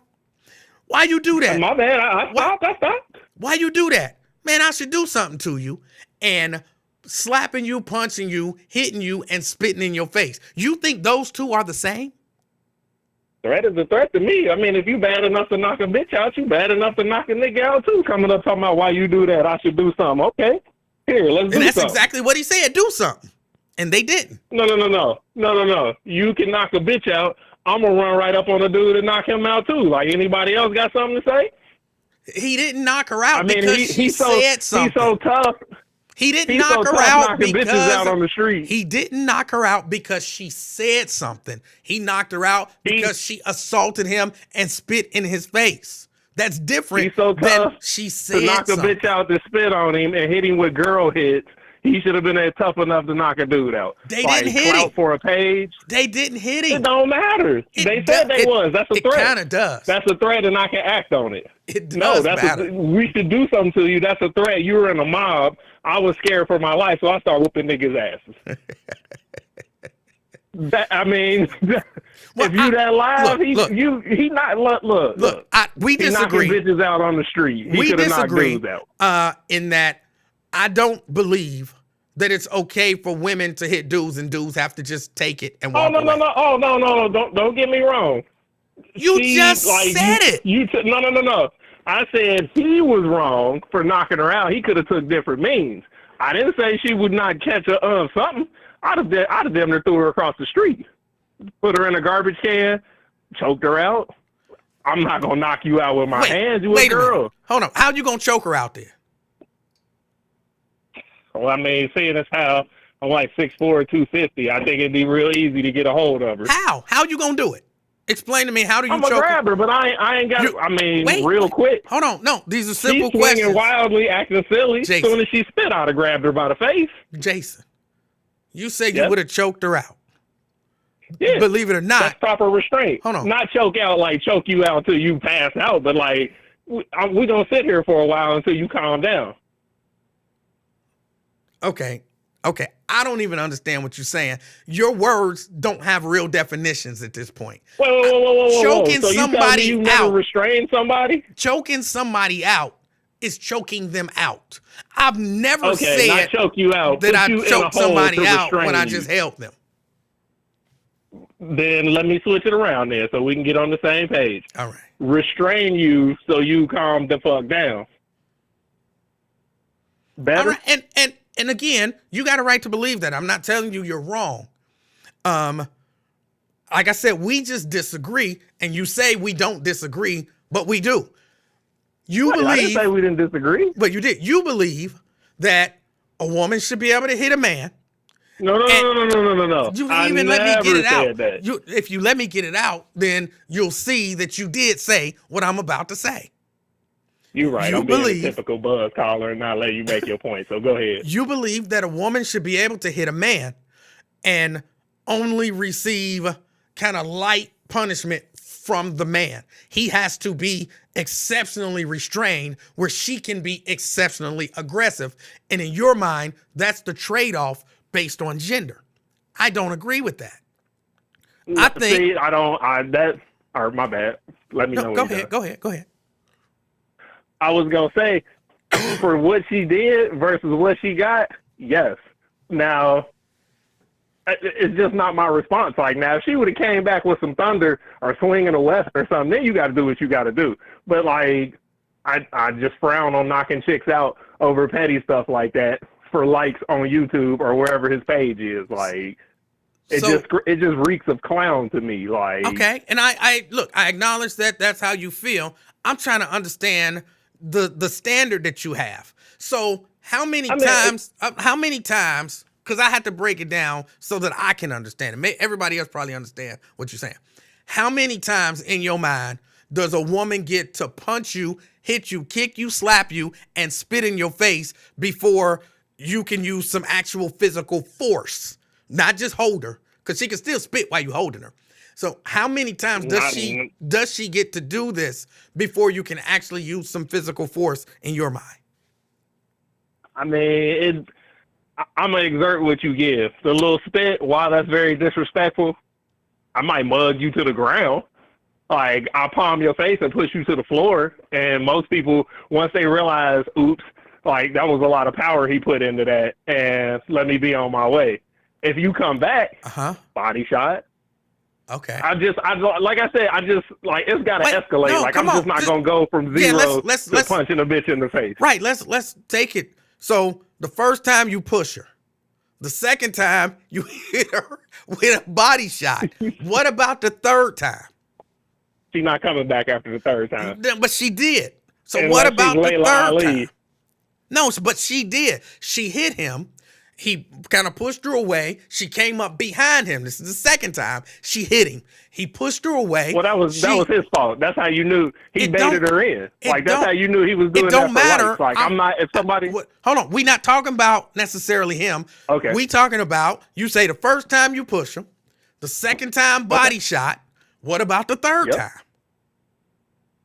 I mean, what happens the third time? What's her response? She's hitting you. And this is just for me. She's just hitting. Because I'm know telling people you, like to this talk is shit. just for you. She's hitting you the third time.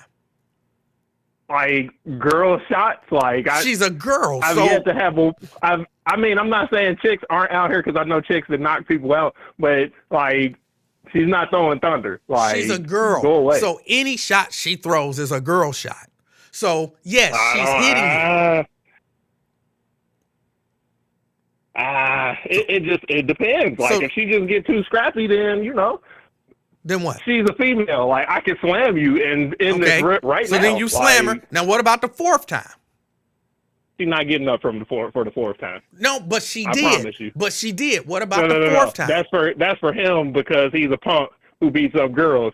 For me, once I slam her on the ground, she's going to lay there and be like, yeah, this was a bad idea. Let me wait for my EMT buddies to get here and help me. So just so I understand you, you're against punching a chick once and knocking her out, but you'll push He her. escalated it too But fast. you'll He push her, escalated it you'll hit her way with a too body fast. shot, you'll choke her, Yeah. and you'll body Right. slam No, her no, no. We so took choke hard out of the that equation. she don't want to We get took up. choke out. Don't add choke back in there.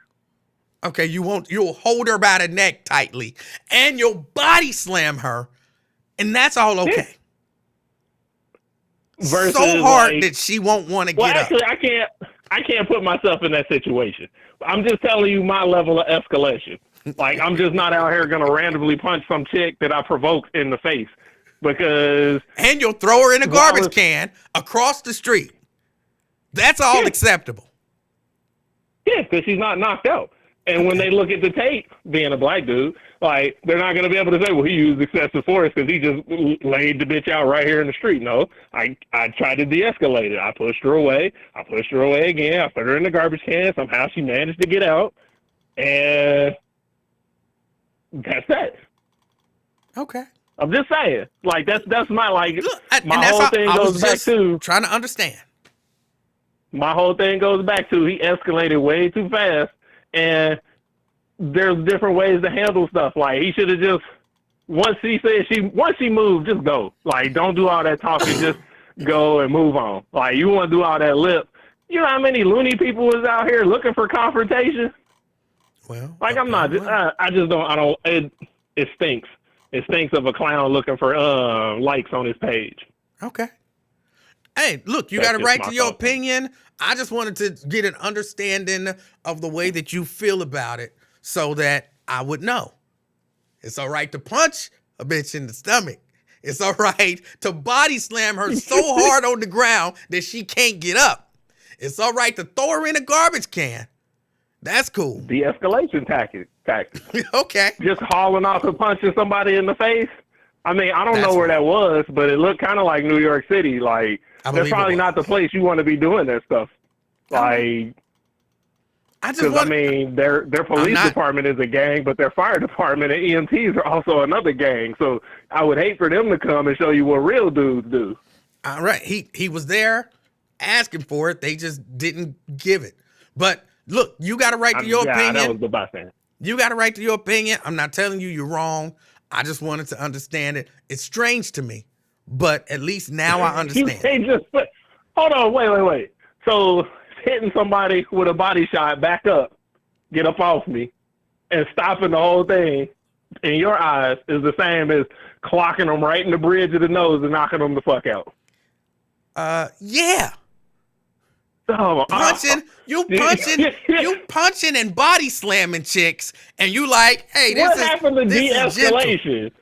And you really genuinely believe that hitting somebody with a body shot and then body slamming them on the ground so hard that they can't move afterwards This is after, is This is de-escalation. after you said she kept coming back. I'm just giving you scenarios. You got to get somebody up off of you. You don't have to knock them out.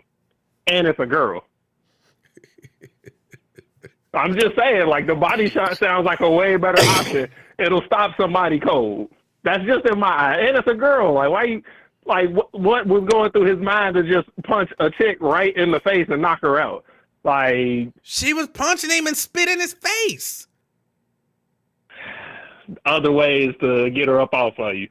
I mean, if it was a dude spitting and punching on you, hamburgers, like, get him, like, cooking. And Girl, that's just it. Get away from me. And people don't agree with that.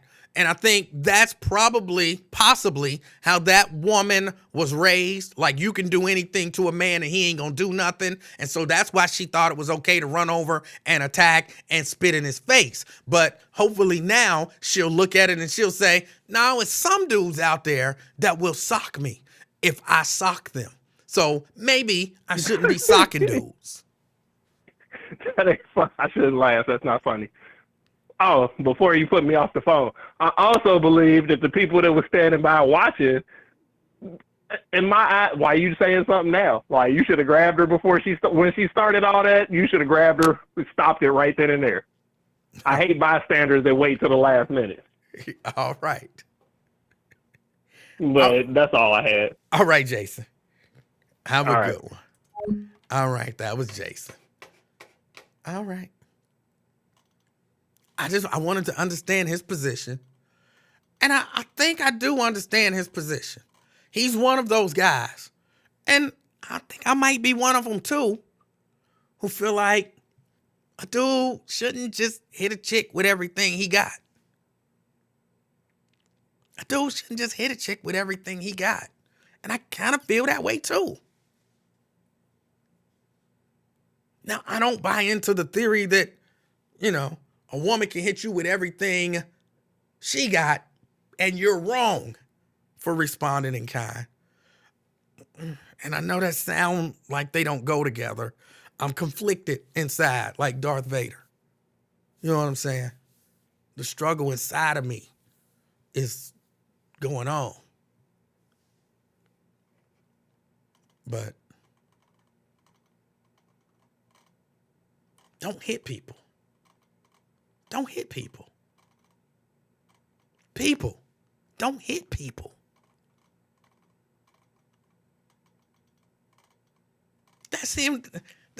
I'm oversimplifying it, ain't I? People gonna irritate you. People gonna say stuff that you don't like. They're gonna do stuff that you don't like. But if they don't put their hands on you, or really threatening to put their hands on you, and you really genuinely believe it's about to go down, don't hit them. And then if you don't hit them, they got no excuse to retaliate. And also, don't spit in nobody's face. Period. You don't spit in people's face. Crystal says, you don't shock a clock. I don't know what that means. I don't know what that means. Did I say something wrong? Just tell me I said something wrong. I don't know what that means. But all right, y'all, I just wanted to get opinions on that. I'm a big supporter of First Amendment audits. I also saw Nat. Nat said, I thought First Amendment audits was just for police. No, they're for education. They're for education. And police aren't the only people who need to be educated.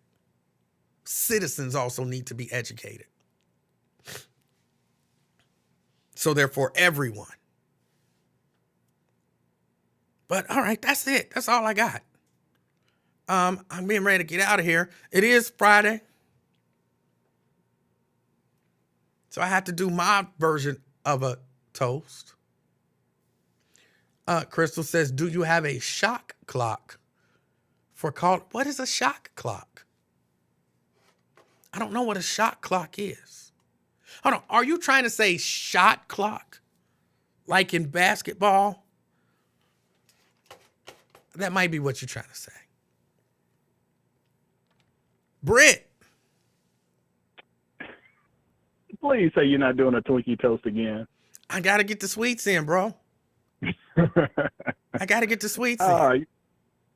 All right. Yeah, I wasn't going to call today, but listening to Jason's call, even though we, may have different thoughts, our voices sound eerily similar. So that was Jason and not Brent. I'm the one that talks about wrestling all the time. So I just wanted to make that abundantly clear because it's eerie because, how I think I sound, and when I listen to it back on replay, I'm like, that was me? Yeah, y'all do sound alike, a lot alike. Yeah. So I don't know if you had his name up there, but you may need to go back and edit it on all your platforms, including MySpace. That is Jason, not Brent. But hey, I'm cool with Jason, but it was just so funny. I'm like, okay, I got to make this clear. Right. But yeah, I wanted to jump back when you were talking about the Marine choking out the Michael Jackson impersonator Jordan Neely. All right. And man, I don't know what it is when it seems like former military folks tend to make the best cops in terms of what a cop is looking for. You know, someone has been through that training. Someone knows that you will do everything your commanding officer tells you to do and allow him to get up in your face and spit, and you will block for him at all times, even though that you, in the back of your mind, you know that you are more black than you will ever be blue, but your first instinct is to defend, which is, I don't know what that is. Never been through, you know, haven't been military and all that, but it seems like those cops that I've seen before that are gun-ho like that or have that opinion or will, I remember talking to one cop when he was talking to our, one of the groups I'm in, talking about there's people out here that rape your kids and rape your daughter. And I'm like, good Lord, we're talking about a totally unrelated incident and you're taking it to the, you know, you're using scare tactics in order to justify the tactics that you're using for an everyday person. So I don't know what it is. I really don't. I don't either. I don't either. But I yeah, don't get it. I'll go ahead. I'm just saying I don't either. I don't get it. And it makes me like angry. Like not just like I don't understand. I'm frustrated because of my lack of understanding of the thought process behind it. It makes me angry because I believe that most of these people can be reasonable, logical people, but something happens and like you said, it's how do you just accept this as okay? And it offends me because the message being sent to me is that this is okay. Even though they'll say, I'm not saying it's okay, but you saying it's okay. Well, no, I'm saying it's not okay. But this is it's not different. This is it, and this is not okay. Yeah, and that's like even with police and shootings and everything. No, there is no law in the book that says a black cop cannot shoot a white person. But those black cops absolutely know that if they shoot somebody white, that person better have an AK-47, a bazooka, and you know a suicide vest on before they shoot, or they are going to get rammed through the ringer, especially if she is female and she is blind and there are tears there. It's unfortunately that is just a fact of life. Yeah. And I've heard Cecil Thomas get on there and talk about, you know, whether it's other cops be it, you know, saying racist stuff around him and he's giggling and laughing it off, and maybe that's just a defense mechanism, but it gives off the impression that, well, you knew it was going on, you let it slide, you didn't report it, you just going to go along to get along, which is, you know, I don't know all the dynamics involved in that, but man, I just, you know, I'm in the profession that I'm in, partly because there's certain things I just can't deal with. Yeah. But that's all I got. We won't do a wrestling review, even though, you know, we got the pay-per-view in Puerto Rico. This weekend. So, you know, Bad Bunny, which I think a lot of folks know there, you know, I think he's wrestling again, but yeah, we'll leave it at that for the rest of the review. All right, Brent. I appreciate you. You do the same. All right. That's Brent. Y'all, I got to get ready to get out of here. But we got to do the toast. You know, I'm addicted to sweets. Lincoln's addicted to alcohol, I believe. So he does his alcoholic toast on Fridays. And y'all know me. I want to be like Lincoln. Not really, but I do like to copy him. That irritates him. And I'm all about irritating Lincoln. So today's sweets, go grab your sweets. I got mine in my hand. Go grab your sweets. Come on back to the computer. We get to get our toast on. Today's sweets, some wonderful pineapple chunks.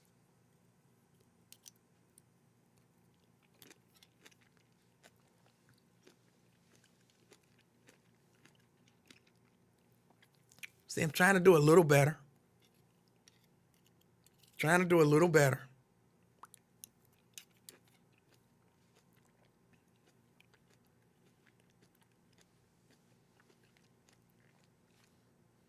Yes, LaDonna. A big can of pineapple chunks. How many times I have to tell y'all? It is very important for me.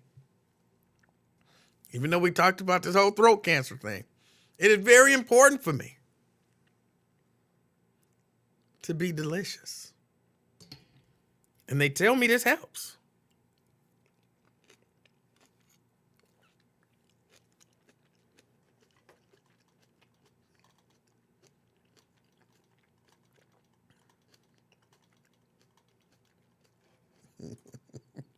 What you mean straight out the can? Where they do that at?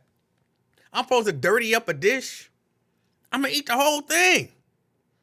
Why would I put it in a dish just to dirty up a dish and then have to clean that dish? It's a perfectly good can. Took it right out the refrigerator.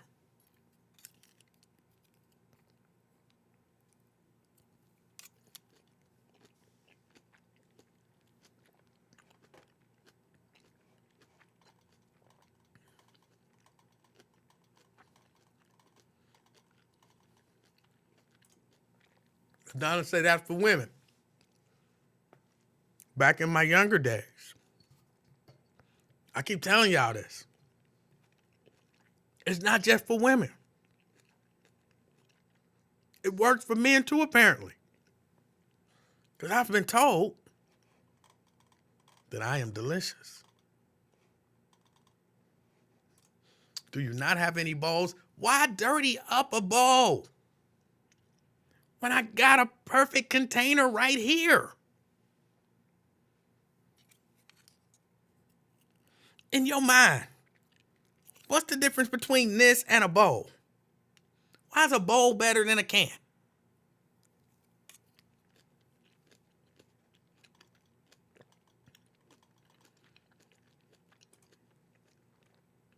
Brent says, I'm not calling no grown man delicious.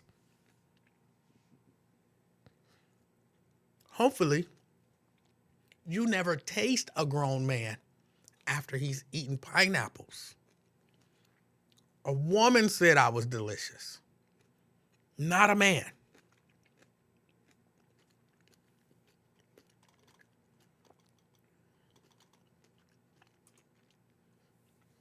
Shara says, hate to say it, but I do the same thing. What is barbaric about this, Janice? It's a perfectly good container. And when I'm done with it, I'll drink the juice and throw the can away. This is a plastic fork.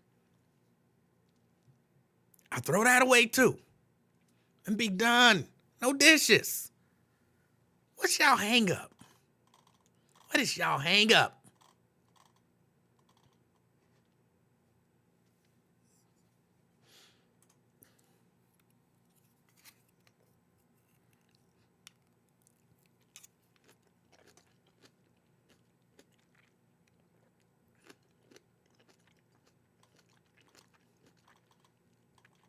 I was not aware this was prison cell stash eating.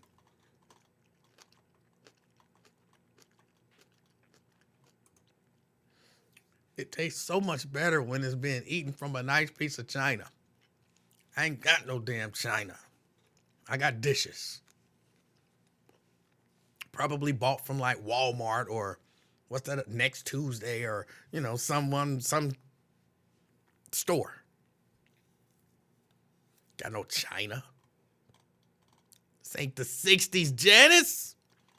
Do people still have china? Oh, and a quick question.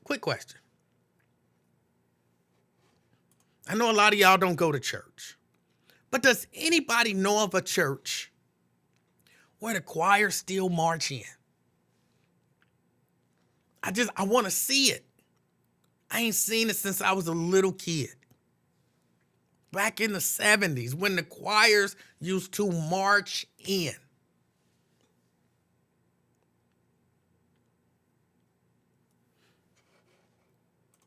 Brenda says, yes, I have my mother's china set. That's your mama's china set. Have you bought a set of china? What exactly is china? Is it dishes made in China? Because if that's the case, I think I got some china. What is china?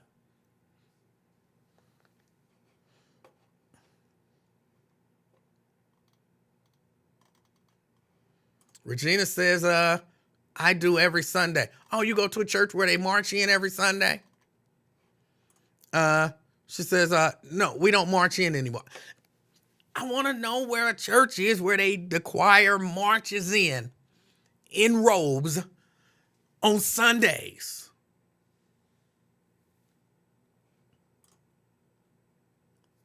Kendall says, house of prayer, robes and all.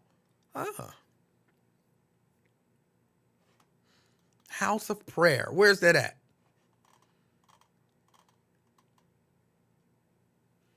I want to experience it again.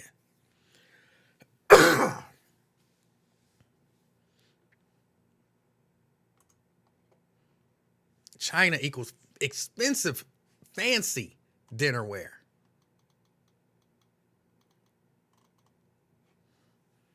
I ain't seen it in a long time. I ain't seen a choir march in a long time. When I was at New St. Paul, they will march in.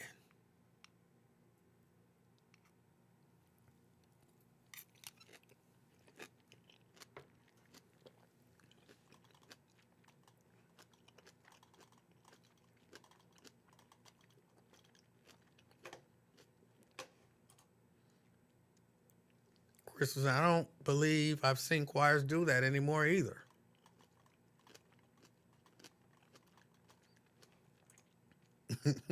Find it, record it, and share. Somebody might catch the Holy Ghost.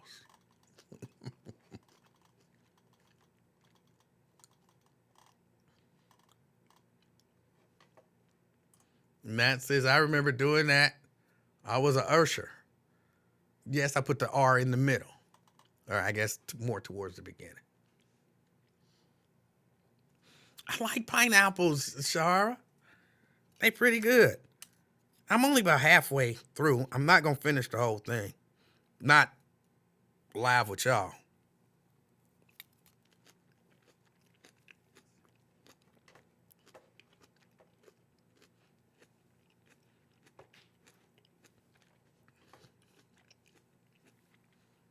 I have an addiction, and I'm trying to move more. I'm not even necessarily trying to fight the addiction anymore. I'm just trying to get it maybe a little healthier. Like instead of heroin, give me some methadone. I don't exactly know what that is or if it's better, but it sounds better.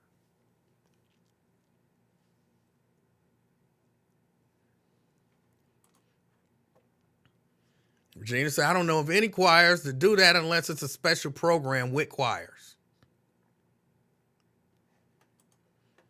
Anthony says, not when they're in extra heavy syrup.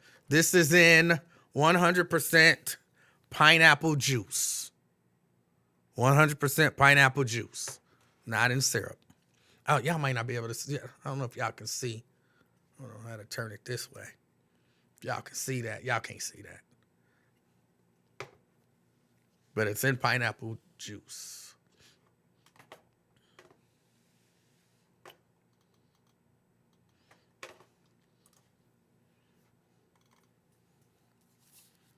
Are y'all eating with me? Any of y'all got some sweets? Y'all eating with me?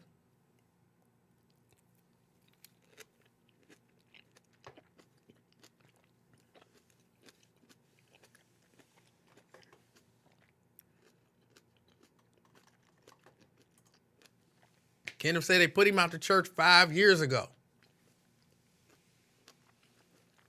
What they put you out for? Do I respect cancer or fear it? Neither.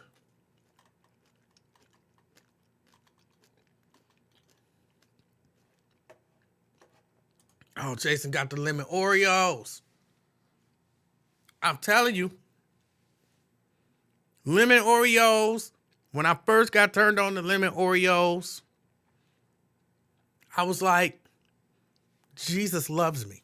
I knew in that moment, Jesus loves me. Jesus loves me. This I know. Because he made lemon Oreos. I really did sing that. It's like, Jesus loves me. Yes, Jesus loves me. Yes, Jesus loves me. I was eating my Oreos. Yes, Jesus loves me. Because he made lemon Oreos. Lemon Oreos was my stuff for a while.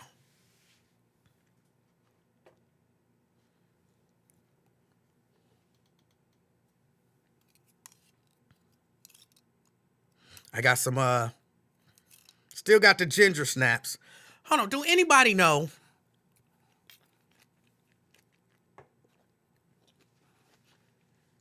I got the ginger snaps up there. I gave some to the little baby. Because I knew.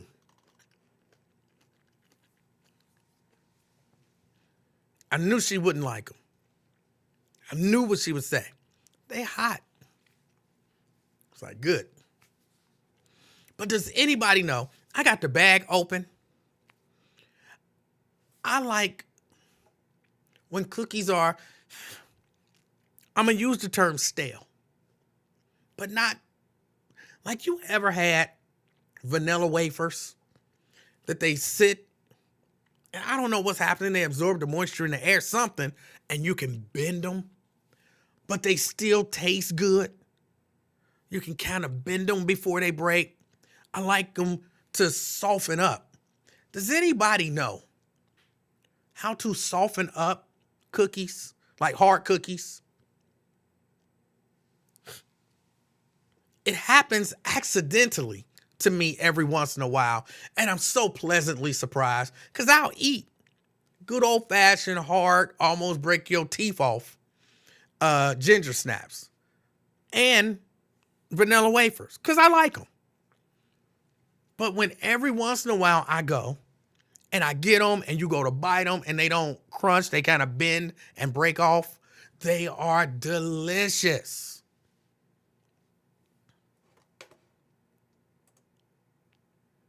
They're stale then. But it's a different type of, well, maybe they are. But sometimes you leave them out and they just get real much harder and taste old. And I think it has a little something to do with the moisture content in the air, which is, become a problem here because like I told y'all, I get a lot of moisture in here, so I have to run dehumidifiers. So my air is dry.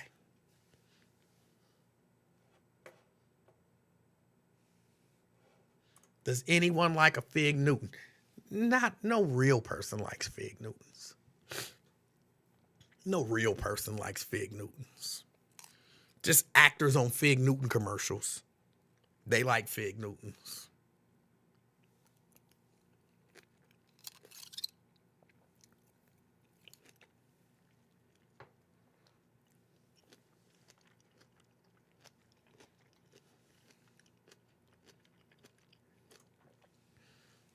Diane says, I do.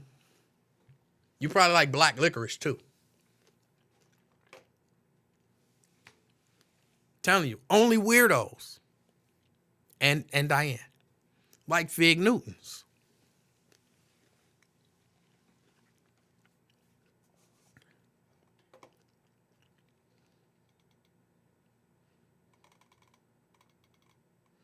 Diane says, kind of, yeah. You're one of those. Okay, I'm not going to call them weirdos. I think there's like a recessive gene. There's like a recessive gene that makes you like Fig Newtons and black licorice. Like the chances of you being born albino, those are the same chances of a regular human being liking black licorice or Fig Newtons. Some sort of, recessive gene somewhere that just pops up in the gene pool, and it's some mutant something or another. And yeah, that is mutant. It's some mutant gene. If you're liking black licorice and Fig Newtons, You're a mutant. You're a mutant. You have a mutated gene. I'm telling you.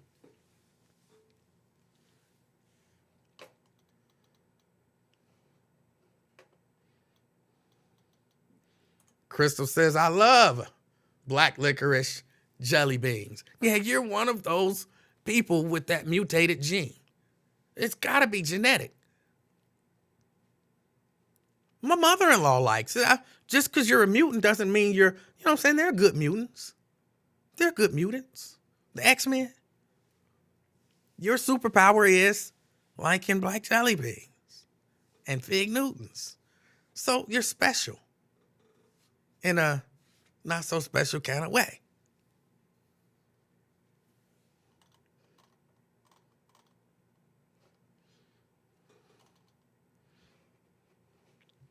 Jenna says, I love black licorice. See, that's why you don't like me. That's why you don't like me. It's that gene.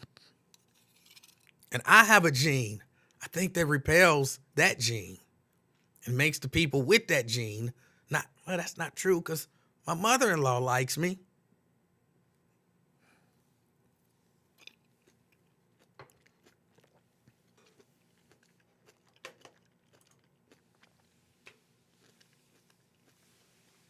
Regina says, my mom is 94 and she loves fig Newtons.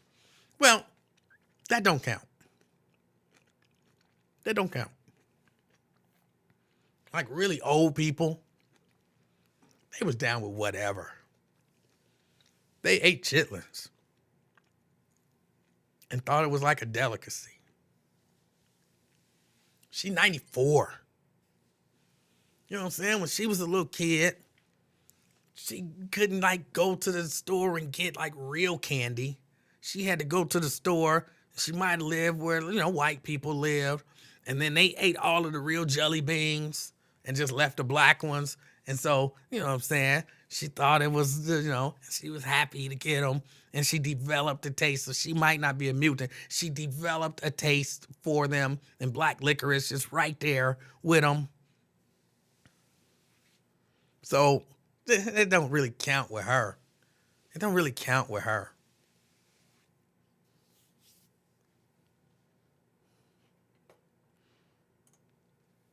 If I still ate pork, chitlins would be on the menu.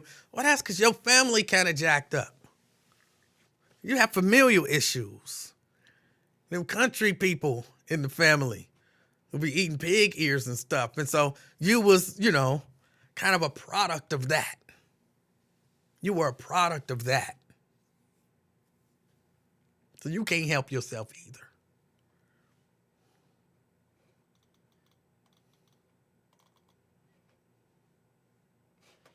The ginger snaps that I have are hard, but I want them soft. I want them soft. And Mrs. Livingston, being the wonderful woman that she is, she's a wonderful woman. She's super nice and she's pleasant. She's organized. She's beautiful. And she's very helpful. And so I leave the bag open. And then I leave and I come walking back through and the bag is with a little clip on it. And I'm like, what you doing? She's like, if you leaving stuff open, you're going to get bugs. Well, ain't no bugs, won't no ginger snaps. I ain't never ever in my life seen a roach in ginger snaps. Ever. I ain't never seen no gnats in ginger snaps. Don't no bugs, won't no ginger snaps. She don't want to take that chance.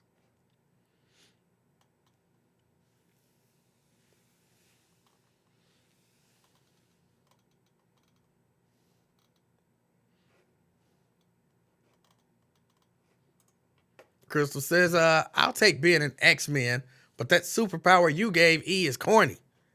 Don't be mad at me. I'm not the one who made you like black licorice.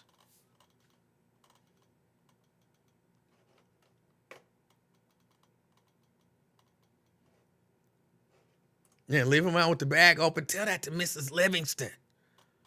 So worried about getting some bugs.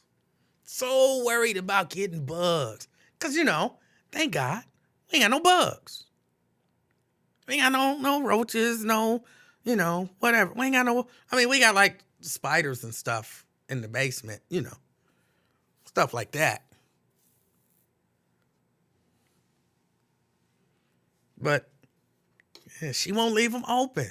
I had to hide. This is how ridiculous it gets.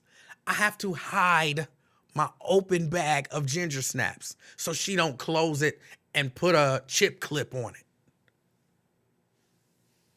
At this rate, it'll be forever before they get stale and soft. I might as well just eat them hard. Just crunch them. But they are delicious.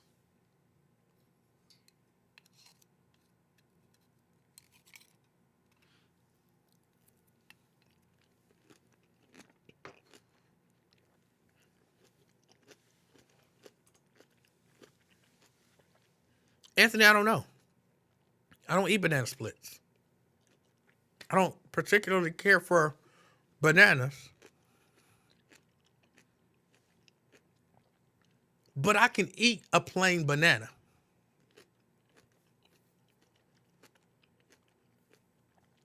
I can't eat a banana with something else. Like a banana and ice cream. A banana and nothing. I can eat a banana and then I can eat other stuff. But if you combine a banana with anything else, I can't mess with it.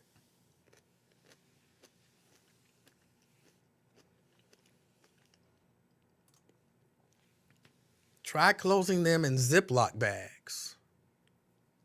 I might do that. I might do that.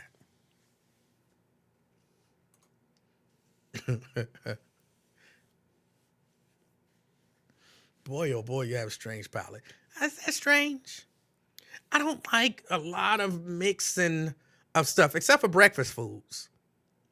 Like, if you give me eggs, bacon or sausage, grits, hash browns, name your breakfast foods, but not the sweet variety. All that getting mixed together. Now, the pancakes, of course, they over there on the side. You don't put no pancakes in that. Okay, turkey bacon. It can be turkey bacon. It don't have to be pork bacon. It can be turkey sausage.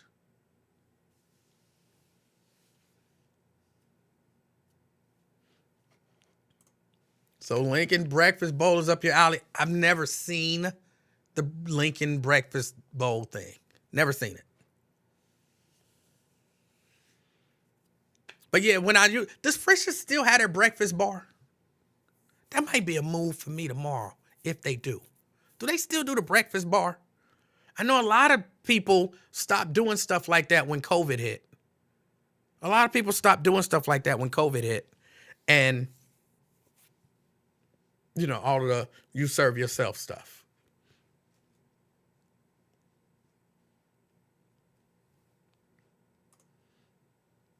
Eat some banana splits. No. But I don't mind. I'm not a huge fan of bananas. But like I said, I will eat a banana. I don't love bananas. But I do love banana flavored stuff. I think that might sound weird. But bananas don't really taste anything like banana flavored anything. Like what's the little taffy, the little Laffy Taffy, the banana flavored Laffy Taffy, favorite. Banana flavored, say pudding, good. Banana flavored, like Hostess, I think it was. They used to have this. It kind of looks like a taco. I mean, it's Cinco de Mayo. We ain't talking about tacos. They had this cake that kind of looked like a taco. It was folded in half. It's like a sponge cake of some sort. It was yellow. And they had this banana cream filling. It was my One of my very favorite things. I don't know why they stopped making that. I don't know why they stopped making it. But it was absolutely delicious. Banana flavored. Banana flavored is much better than banana. Banana flavoring is delicious. Banana is, I don't know how they do that. It tastes nothing alike.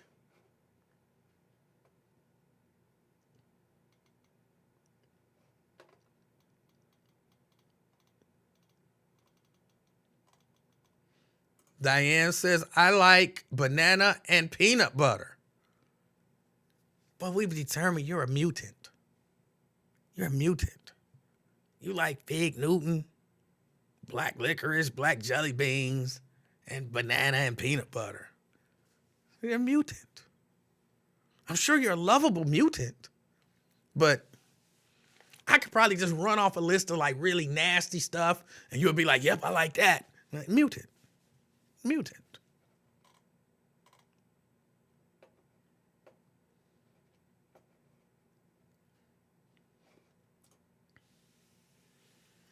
The Banana Foster's shakes from the Milkshake Factory in Pittsburgh, almost worth losing a foot over. All right.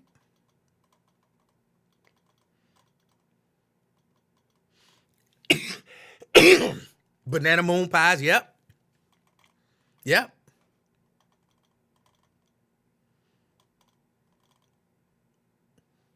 Oh, you remember the cakes. Okay. Oh, you think it was Dolly Madison. It might have been. It might have been. I just know they was delicious. They was delicious. And then they just disappeared. They just disappeared. Logic Slayer says banana flavor comes from a different and sweeter type of banana than what you find in the store. LaDonna loves banana now laters. And no, I don't say now or laters. Nobody says now or laters. This is now laters. Now laters. All one word.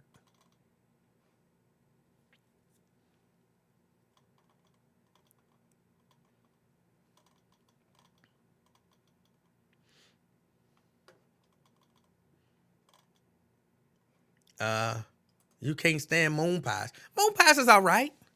Moon pies is all right. The banana flavored ones are the best. The banana flavored ones are the best.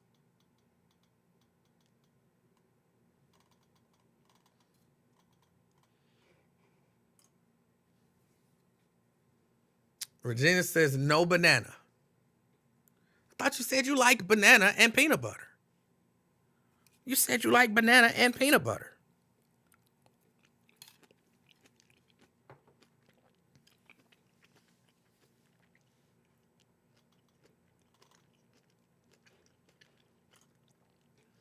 Well, sorry, teacher.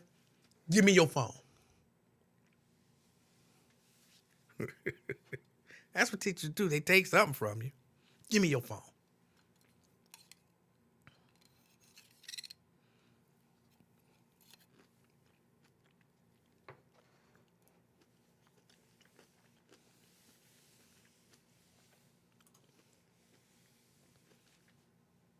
Marshmallow is gross. I can see how you could say that. I can say, I'll tell you what I've never had. Think about marshmallow. I've never had a s'mores. Or is it, if it's one, is it a s'more? I've never had s'mores. Never. Okay, Regina, I'm confusing y'all. It was Diane. Diane is the mutant. She's the one who, wait a minute. I'm confusing Regina and Diane. Which one of y'all was the mutant who likes black jelly beans and black licorice and figs? And then one is a mutant who likes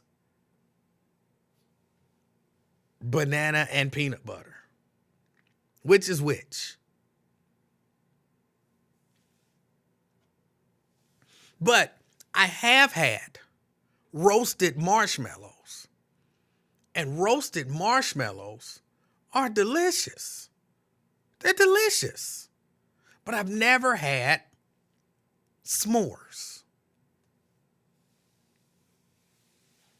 Okay, so hold on, I'm figuring it out. So Diane is the fig licorice loving mutant. Okay, all right. And mutant is not a, you know what I'm saying? Mutations happen all the time. It's not an insult. It's not an insult in no way. Some might even say it's a compliment. I don't know who those people would be, but I'm sure they exist. And Regina is the one whose mama may or may not be a mutant. We chalking it up to older age and having to take the leftovers and just developing a taste for them. So, okay. I got it, I think.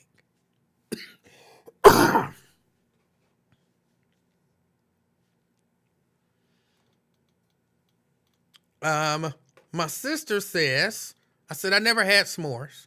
And my sister says, did we grow up in the same house? Okay. Emanuel's getting angry. Emanuel's getting angry. Are you telling me that at 3583 Vine Street, mama and daddy was somewhere making s'mores for y'all and I was left out? Is that what you telling me? Y'all, my 5 brothers and sisters that I lived with, was having s'mores parties while I was somewhere chilling, asleep or something? Or did they come on Christmas Eve once I went to sleep and they snuck around and they woke everybody up? Said, get up, get up, get up, get up, get up, get up. And I said, what we doing? What we doing? Just get up. Shh, don't wake up, man. Don't wake up, man.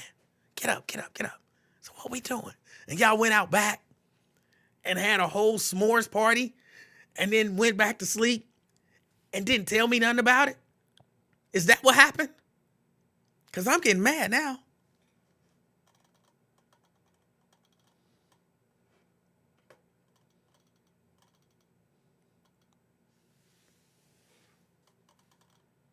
I'm getting mad. Oh, my other sister says she's never had s'mores either. So it was a private s'mores party? Mommy and daddy just took you, Fran, to some big-time s'mores event and shoved s'mores down your gullet. And you're like, these are delicious. While the rest of us was at home and could only dream of s'mores. What the hell?